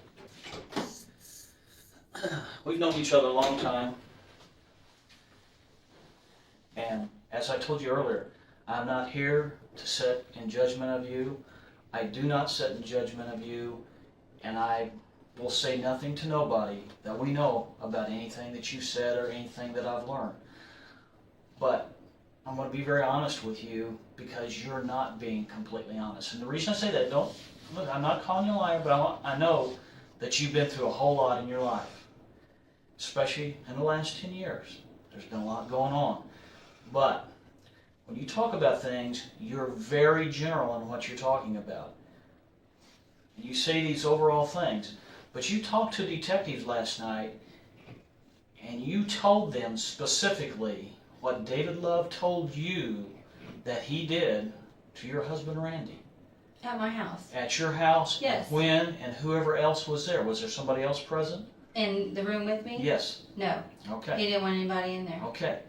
Those are specific things he said, and you've not gone into detail, so you know. Well, I didn't know he wanted me to tell him that. I thought he was talking about in the past. The whole thing, Teresa. Like I'll tell him what he told me. Listen to me, okay? What you're doing is you're kind of going around the bend a little bit. You're not getting straight to where they're wanting to go. And like I told you earlier, this is about you, all about you, because the rest of your life depends on the truth. And it only comes from you. Okay? So you need to go back and be specific and talk about what he said, that he did, and why he did it. And here's what the problem lies with you. When you have a problem is you said you wanted to get away from him because you're fearful. You wanted to end this relationship, go on with your own life. He's taken Randy's life. He's told you that he did it. He told you how he did it. And yet he's in your bedroom the day after it happened. Now, if somebody else sits in judgment of you, and mind you, it's not me, somebody else will sit in judgment of you, what are they going to think? That you're not telling the whole truth. And so that's why it's time right now for you to tell everything you know. Not what he asked you, but everything that you know, okay? Do you see where I'm coming from here?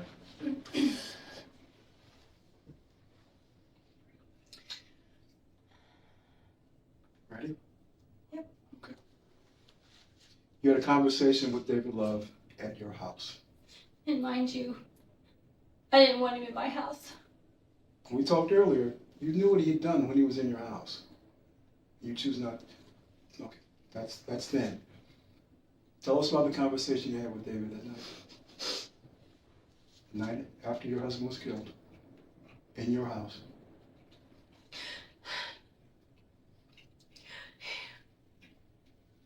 He sat down on my bed. And he told me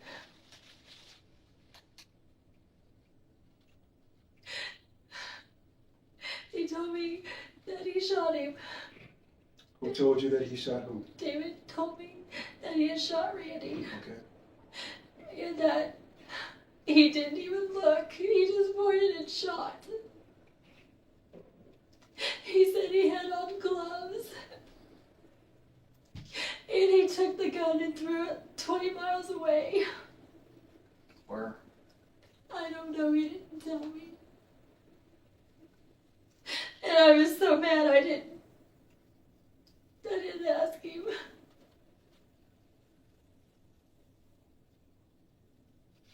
Teresa, the night, who else was in that room? No one. You were in your bedroom? He wouldn't let my son come in. You were in your bedroom, though, right? Who else was in that room? Just him and I. No one else? No. Who else was in the house? There was a bunch of people in the house. Name everybody that you know that was there. A lot of people, huh? Well, this wasn't in the evening time. It was during the day. What time of day?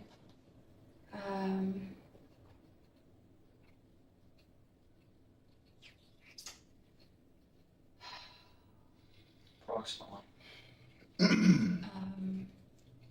Well, it was right around 11. It was right after he got done picking Michael up from the airport on that Thursday.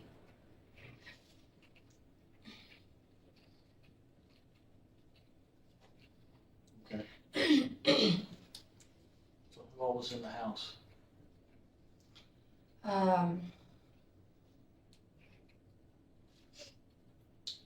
Well, it was Michael and Jesse and Justin. Okay, let's go. Jesse who? Oh, Jesse Gleason, Michael's best friend. Okay. And the next person? Miranda. Your daughter?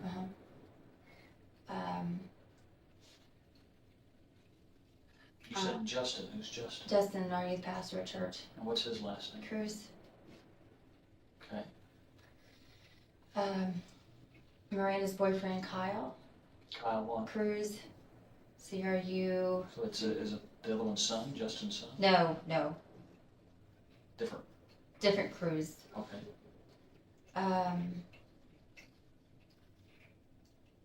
My parents.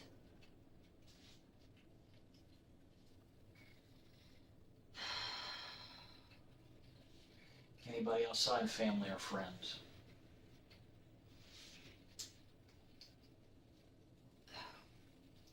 Oh my goodness. How about Randy's family? Parents, brother, sister, cousin? They weren't there. Anybody outside of the immediate family there? Because what you're talking about, immediate family and church people. Is Mrs. Love there? No. No, she was not there.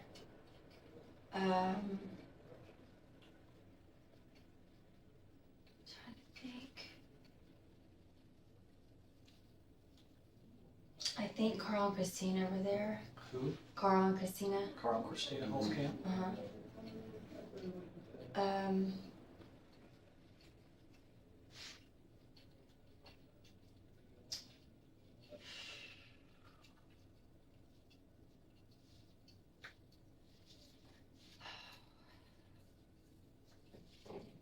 Any other church members? People that weren't church members. Somebody outside that maybe you didn't know as well? Neighbors? No. I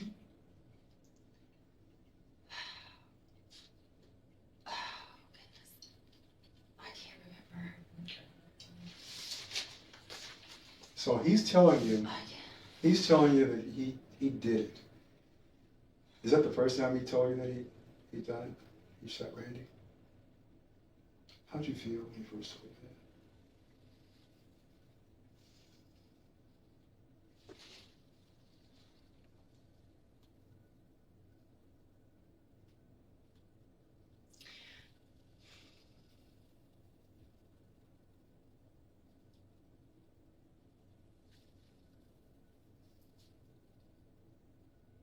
I wanted him to die.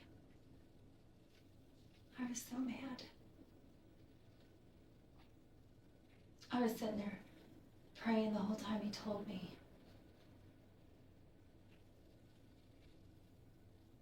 I just wanted him out of my life. I was trying to get out of his. Teresa, didn't you know before you guys went in your bedroom that you knew he was the one that shot Randy? Him telling you, was it just confirmation? I don't know why he told me. Yeah. I didn't ask any questions.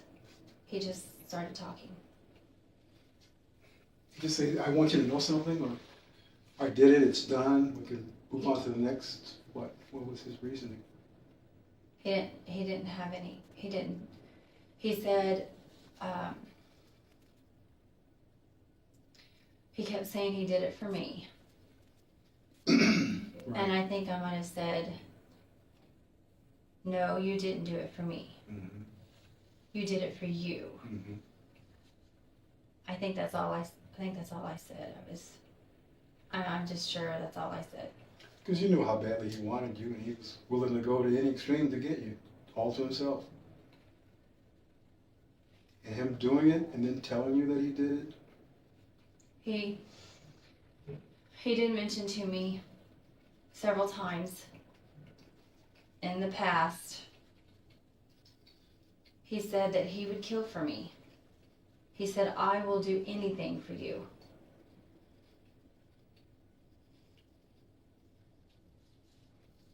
Now think about it.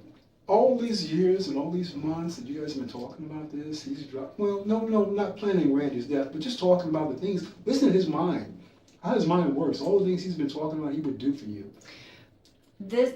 That just started like within the last couple of months when we were trying to slowly but surely get away from the church. Mm-hmm. That's when he started coming on strong. Stronger. Yeah. Okay. Because after 9 or 10 years together, I mean, for him to really start coming on strong would be something really blatant, something really noticeable.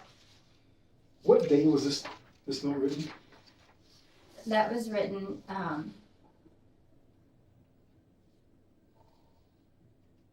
not this past December, but the December before that. December 2008? Yes. Yes. Okay. So I take it by these codes here, you guys are pretty hot and heavy. I mean, you were really into your relationship, you and David. Yeah. Okay. And did David mail you this letter? Did he hand it to you? Did you find it on your car on the windshield? How'd you get it? He would leave notes in the gym kitchen. Is that you worked or volunteered there sometimes? So he left that in the gym kitchen? Mm-hmm. You would have had to know specifically where to go to get it, otherwise somebody else could have picked it up. Well, he told me where it was at. He would leave me a message and tell me that he left a note for me. Okay. Would you guys leave little notes around for each other, things like that? He wrote me notes. I hardly ever wrote him anything. Did you ever buy him anything? Well, we know he bought you gifts, but did you ever reciprocate? Did you buy him things? Like for Valentine's Day, I would buy him a card or maybe a teddy bear or something. Mm-hmm. Something rather innocuous. I mean, it wouldn't really stand out. It was where his wife would see, but something he would know was special from you. I bought him a ring Did he wear it? when his wife wasn't around. So when his wife wasn't around, was she out of town or something? Was she shopping or? No, if she was ever out of town, he would wear it. And you guys were kind of like, it's like you're married. You had a marriage relationship with this guy, David, for the most part, when your spouse and his spouse wasn't around. You could say that. Yeah. So it was like you were, and in this marriage relationship, you kind of acted out being married, just the two of you. Then all of a sudden, during the course of that, Randy and... Well, he kept telling me what wonderful things we were going to do together for God. He kept telling me that For all God? the time. Mm-hmm. Okay. He kept telling me that all the time. And what were you thinking? Did it sound good to you? I mean, being a preacher's wife probably was appealing to you. Because, and I know this sounds hypocritical, but I do love serving God.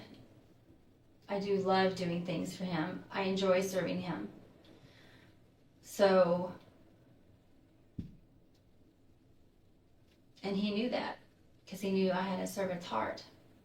And He knew that I would enjoy serving other people as His wife, as He would say. How about you? Did you get the same enjoyment? I know you enjoyed serving, but just serving as a preacher's wife, did that appeal to you? It did. Yeah. Sometimes, yes. Yeah. But you couldn't, because you were married to Randy. Right. He always told me Randy was holding me back. Do you believe that? Do I believe Randy was holding me back? You did, didn't you? Sometimes, because I enjoyed being at the church doing things, and Randy would kind of balk at it sometimes. And I wouldn't do it because, Randy was my husband, so I would do what he wanted me to do. Sure. But how was it that you and David were able to carry on this quasi-marriage relationship for almost 10 years? Isn't that wild? I mean, that sounds like a weird question, but how was it? I mean, Randy didn't I mean, he was there. He was at home, and so was David's wife and his family. And you guys are in the church, and people have seen you, and you guys are kind of high profile. I never made it obvious in the church. You think people in the church knew about it? No, They didn't know. no. His wife had some ideas. I know she did. Really? Mhm. By the way she approached you? Not me, but him, because he was always around me. Mm-hmm. I never went around him. He always came around me. Mm-hmm. And he always wanted to be with me and around me, and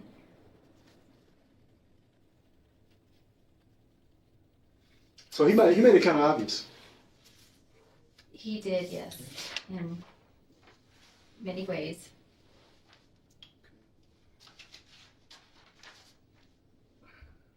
During that night when he told you that he shot Randy, and you said you continued to pray as he was talking to you, and he had gloves on, what did he do with those gloves?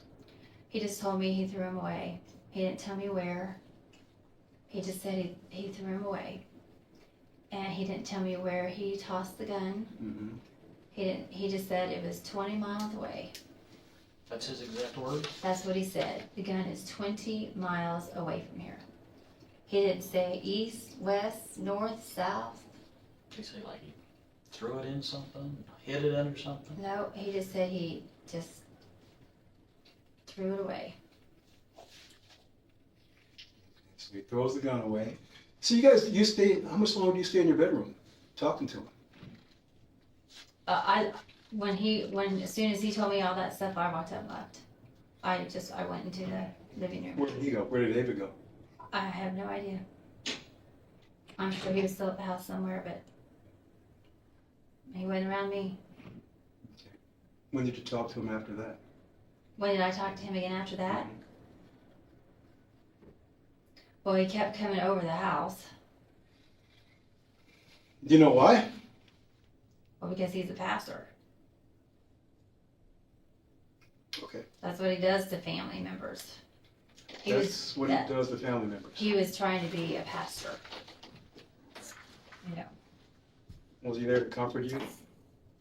Well, I assume that's what he was trying to do. Even though he just killed your husband? He kept telling me everything's going to be fine. I believe he said that he asked me if I had confided in anyone about what he had done. Okay. And I said, no. He said, you know I'll go to jail. And I said, yes, you will.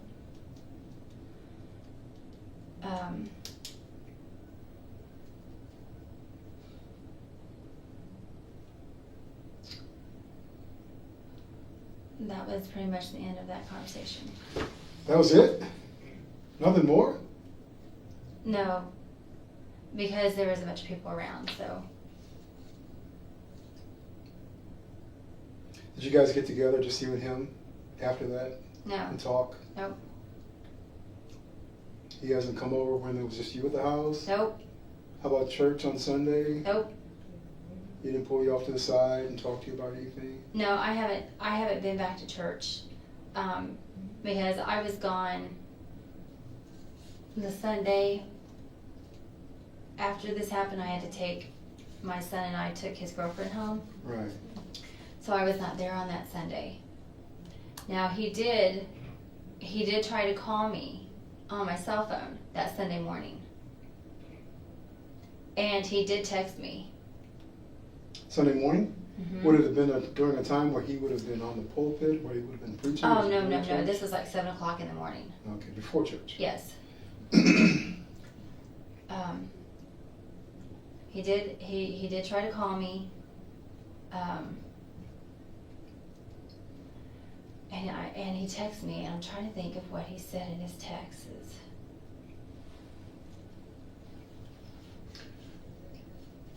Teresa, earlier you was talking about, he told you, he went through and told Virgil and I about how he come into the bedroom, told you what he had done, that he shot Randy, and then he wore gloves and he threw this gun away. Mm-hmm. What gun was it that he used? I mean, what gun was this? He told me it was the Glock. What's a Glock? I mean, He just said it was a Glock. okay. Does he own a gun? Not that I know of. Okay, so But whose I gun have no was it? idea. Well, I would assume that it was Randy's. Okay, so he just said I shot him with a Glock? He said he didn't say he shot him with anything. He just said, I shot him in the head. I just pulled the trigger and didn't even look. I just shot him. Didn't even look. Yeah, that's what he said. Okay, and so then how does he come up talking about being a Glock? I don't know. Because that's the gun that Randy owned. And he knew Randy had one. So when did he say that? When did he say what? That it was the Glock? Well, that's when he told me the night that it happened at the crime scene. He told me to tell you guys that he, I don't remember what I said, that he sold the Glock 3 months ago. Right. And what you did? That's what he told me to say. Okay. So we're not asking you, hey, what did you say earlier? What did he say to you? That's what the specific question is. Well, he didn't specifically tell me any kind of gun. He just said I shot him in the head. I didn't look. I just pulled the trigger and closed my eyes. That's what he said. Okay. He didn't tell me what kind of gun it was or anything like that. But he told you threw the Glock away. He told me he threw the gun away. And I don't think he said Glock. I'm pretty sure he just said gun. But specifically that night after it happened, you were all at an insurance company. He said, verbatim, what was it he said? He said that tell them that Randy sold the Glock 3 months ago. So he knew what he was talking about as far as the gun. But he just didn't tell me when he was in the room with me. But he did that night of the shooting. Okay. Did you have life insurance? Was there some life insurance? Well, he had one group life policy with farmers, and the other is for the kids. So. Okay, what's the group life insurance policy? What's that? Just something that he gets as being Something an that he agent? gets being with farmers. And how much is that? $100,000. And who's the beneficiary? Me. And the one that was For children? the kids, yeah. Okay, that was on the children or on him, and they It was were, on him, and they were the beneficiaries. and how much is that? I think Robert told me it was a total of $500. So the kids would get half. Each one would get half of that, which was what, $275, I think. 500,000. Yeah, Okay. they would get half of that. And they were named the beneficiaries, Yes. not you. No, it was not. That's kind of unusual. What usually you, especially with one's in school and the other one's in college. Why were they the beneficiaries of a larger policy than you? Seem to you're the spouse. I have no idea. Never said. Nope. He changed it. My district manager told me that he changed it in 2005. That was at the time where Randy and I were taking a bunch of trips overseas together with farmers, and he wanted to make sure the kids were all taken care of if anything ever happened to him and I. Sure. So that's why So he did. specifically in the past, prior to 2005, it was in your name, and then when. I assume it was. I don't know. I never looked at the policy. I Okay, never but saw you the said policy. somebody told you. What did they tell you? Robert Davis told me that in 2005 that Randy had changed it over to that. So I assume I was until then, yes. And had David Love been interested in that life insurance at all? No, I never told him anything about it. Now, sometimes Randy would tell too much information that didn't need to be told. Mm-hmm. To who? To just a lot of people. He just talked, and I got on to him about that. told him that, honey, people don't need to know everything about our lives. Mm-hmm. You know, don't. Okay, what is it that he said that you're talking about specifically here? You're kind of talking in generalities again. What specifically did he say that you? Well, like, you know, like personal things, like if I would go to. Okay, but we're talking about the life insurance policy. Oh. Well, I don't know if Randy ever told him about the life insurance policy or not. He always, I mean, he would tell people that, that he always made sure that he had plenty of life insurance because when his dad passed away, he left his mom in a financial bind and he didn't want to do that to our family if anything ever happened to him. Those were his exact words that he would always say. He would never give a specific amount or anything like that. So it's just something he talked That's about. just something that he talked about. Okay.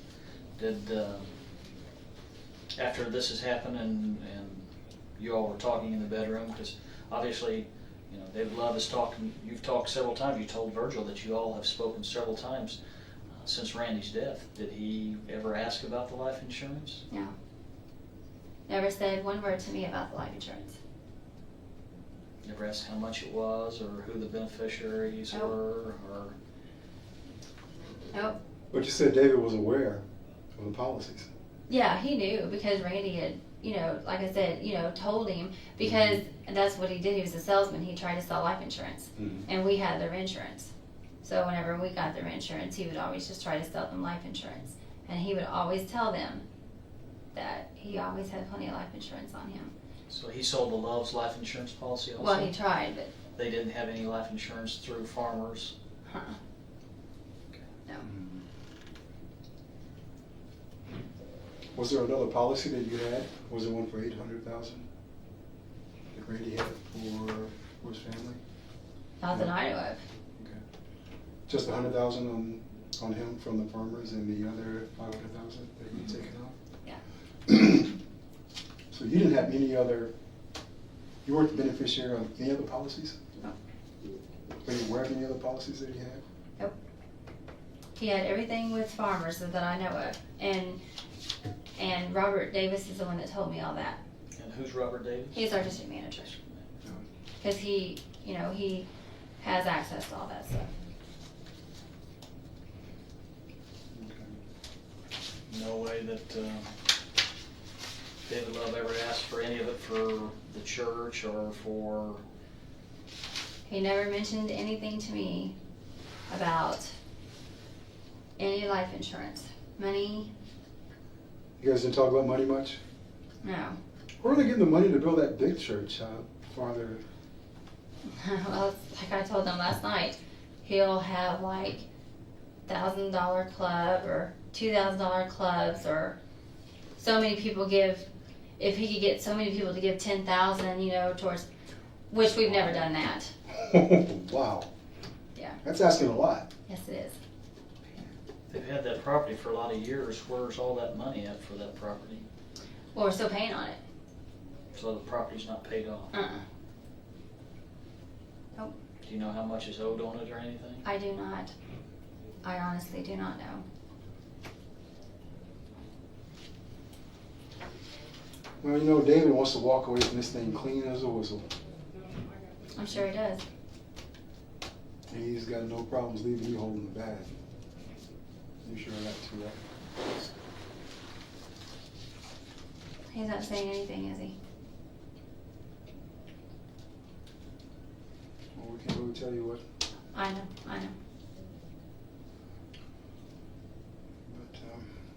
you gave him a good piece of advice last night by telling him that you talked and kind of opened his eyes.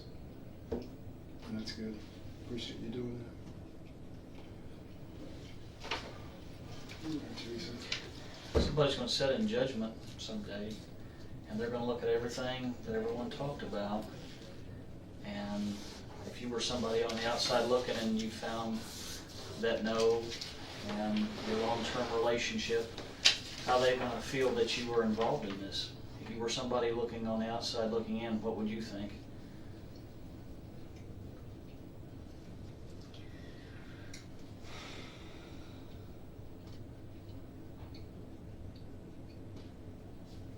They'd think think that you were involved, wouldn't they?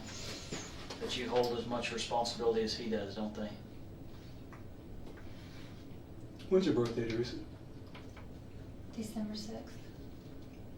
Just kind of a birthday note.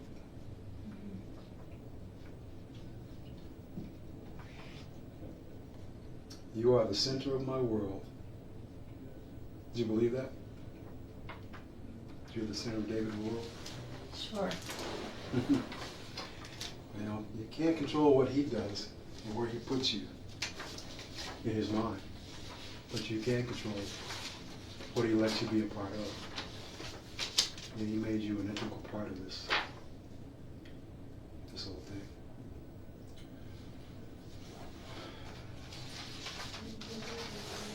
Teresa, one of the things that I know we didn't talk about today, and I think you talked to the detectives last night about, was that the night you confronted or were confronted by Dave Love's wife, did you guys? The day at the office? Yeah. Was that St. Patrick's Day? Mm-hmm. Did she make any threats to you that night? No, she came in and she said, "I'm not here as a pastor's wife, I'm here as a friend." And then I told her, I said, "You don't know what it's like to be a pastor's wife," which Right. I apologized to her about. But you did tell her that, because you were the pastor's wife. No. You were more of a wife to him than she was.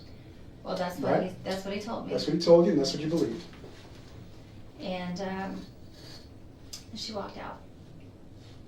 She didn't say anything else? Okay. She didn't call you? No. What did Randy say? He asked why she came in and why she was so mad when she walked out. That's all. Yeah. Randy's a smart guy. Mm-hmm. He put it together. He knew what was up. With David and I? Don't think so? You said you don't think anybody in the church knew about it. I mean, I don't think so. You said she knew. And she had an idea. You don't think David had an idea? I don't think David had an idea? Yeah. About what? About you and Randy, you about you and David. Well, at one time, he questioned me about it. And of course I denied it. He was curious. He felt something. Men feel that stuff, just like women. If he was having an affair, if Randy was having an affair, don't you think you would know? You would have picked up on it? Oh yeah, I confronted him several times. Yeah. Did he ever confront you other than that one time? No. Why do you think that was? He just wanted to make it all go away? Wish it never Did happened? he? Yeah. I honestly can't tell you. You don't know. You wouldn't. Unless you're in his head, you won't I don't know. know. But he was aware. He knew what went on. So based on the information that you've provided so far, and the statements that you've made regarding your knowledge of David and what his plans were, do you think you could have done anything to change that?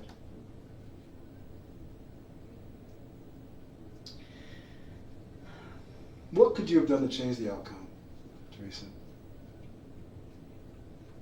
Well, I was trying to get away from him. Okay, I know you said, well, what could you have done to change the outcome? Once you knew exactly what David was going to do, what could you have done? What should you have done?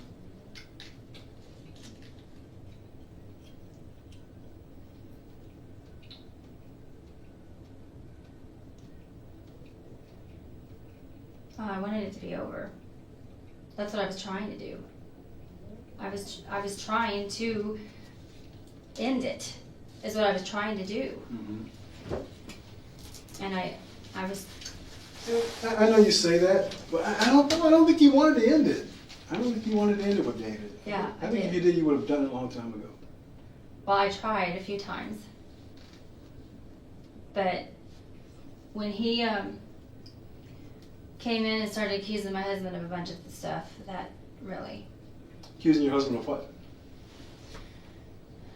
Well, he wasn't really accusing him. He was just saying that he had a lot of pride and that he was maybe the reason why we were leaving is because he was upset with the bus, you know, because someone had taken over his bus, which he was thrilled to death that these people had taken over the bus. Randy was? Yes. He was excited that they were taking over the bus.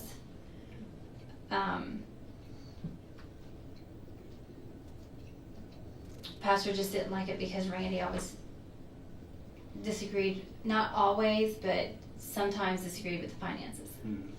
Because Randy knew something was amiss. Yeah, he didn't like everything that went on, no. Right, he may not have known what, but he just didn't know. Right. What And was doing. he emailed one of the deacons, and the deacons asked Pastor about it, and Randy didn't like the idea of Pastor responding to his email instead of the deacon responding to his email. You call him pastor. You've always called him pastor? Yeah. What about when you're, when it's just the two of you, when you're married and you're, When we're together, yeah, what do you I'd call him? call him David. Call him David. Mhm. What does he call you? Teresa. Does he ever call My you? wife. My wife. Mhm. Okay, there you go. Yeah. That's what he calls you. Because in his mind, you were his wife. He just had to get rid of your husband. So Teresa, I'll ask you again. Kind of like beating a dead horse, isn't it? I'll ask you again. I'm not saying you put the gun in David's hand. I'm not asking you that. I'm not even saying that. But I am saying that you provided a means for him to get the gun. You made it readily available to him, Teresa. Is that an issue for you? Is that a concern for you? Considering the outcome? Yeah. I know. You made it available to him, and then afterwards he told you what he'd done. And he probably told you, I've got to get rid of this gun. I've got to throw it away. And he told you he took it 20 miles away and threw it away. All this time you're along for the ride with him. Wherever David's going with this, you're going too, and you're just okay with it. You see the problem there? You can see that, Teresa? And I know you're saying don't call yourself stupid again, because you're not. You got caught up. But a situation prevails and presents itself to you to get out, and you didn't get out. You didn't try to get some help after you knew what had happened. See, that's the problem. That's what people are looking at. I understand. That's what people are going to continue to look at.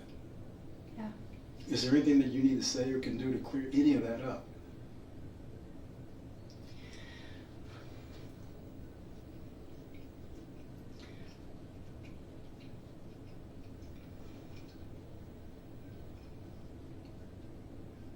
All I can tell you is that he told me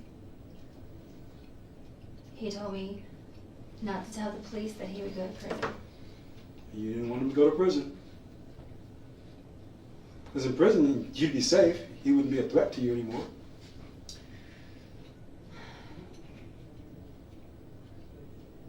But you didn't want him to go to prison.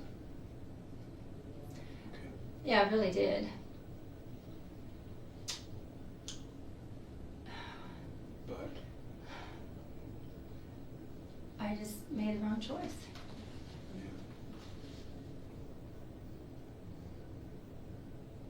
Teresa, if we hadn't come to you, would you have ever come to us? Yes. When? When were you going to do it?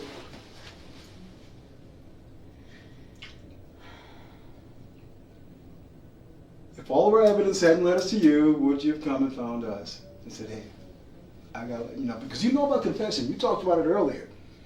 Confession is good for the soul. Repentance. God forgives those who ask for forgiveness. I think you would have walked around with this forever.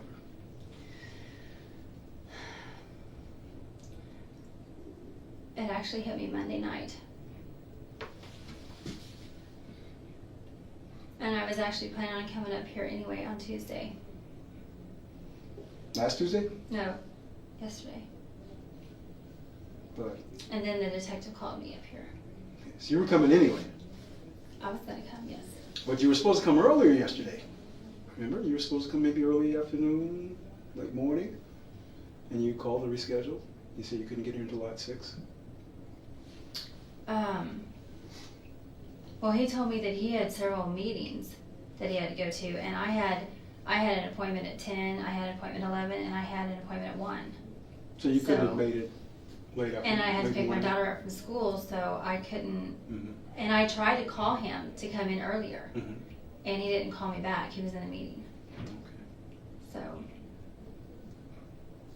But you were going to come up Tuesday night on your own?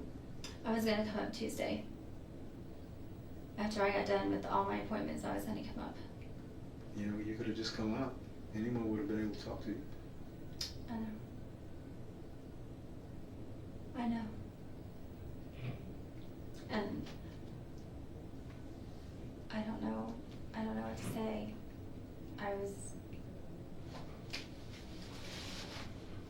stupid There you go again.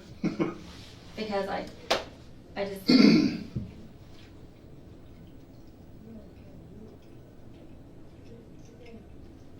Okay. I'm sorry. You, I know I should have done it sooner.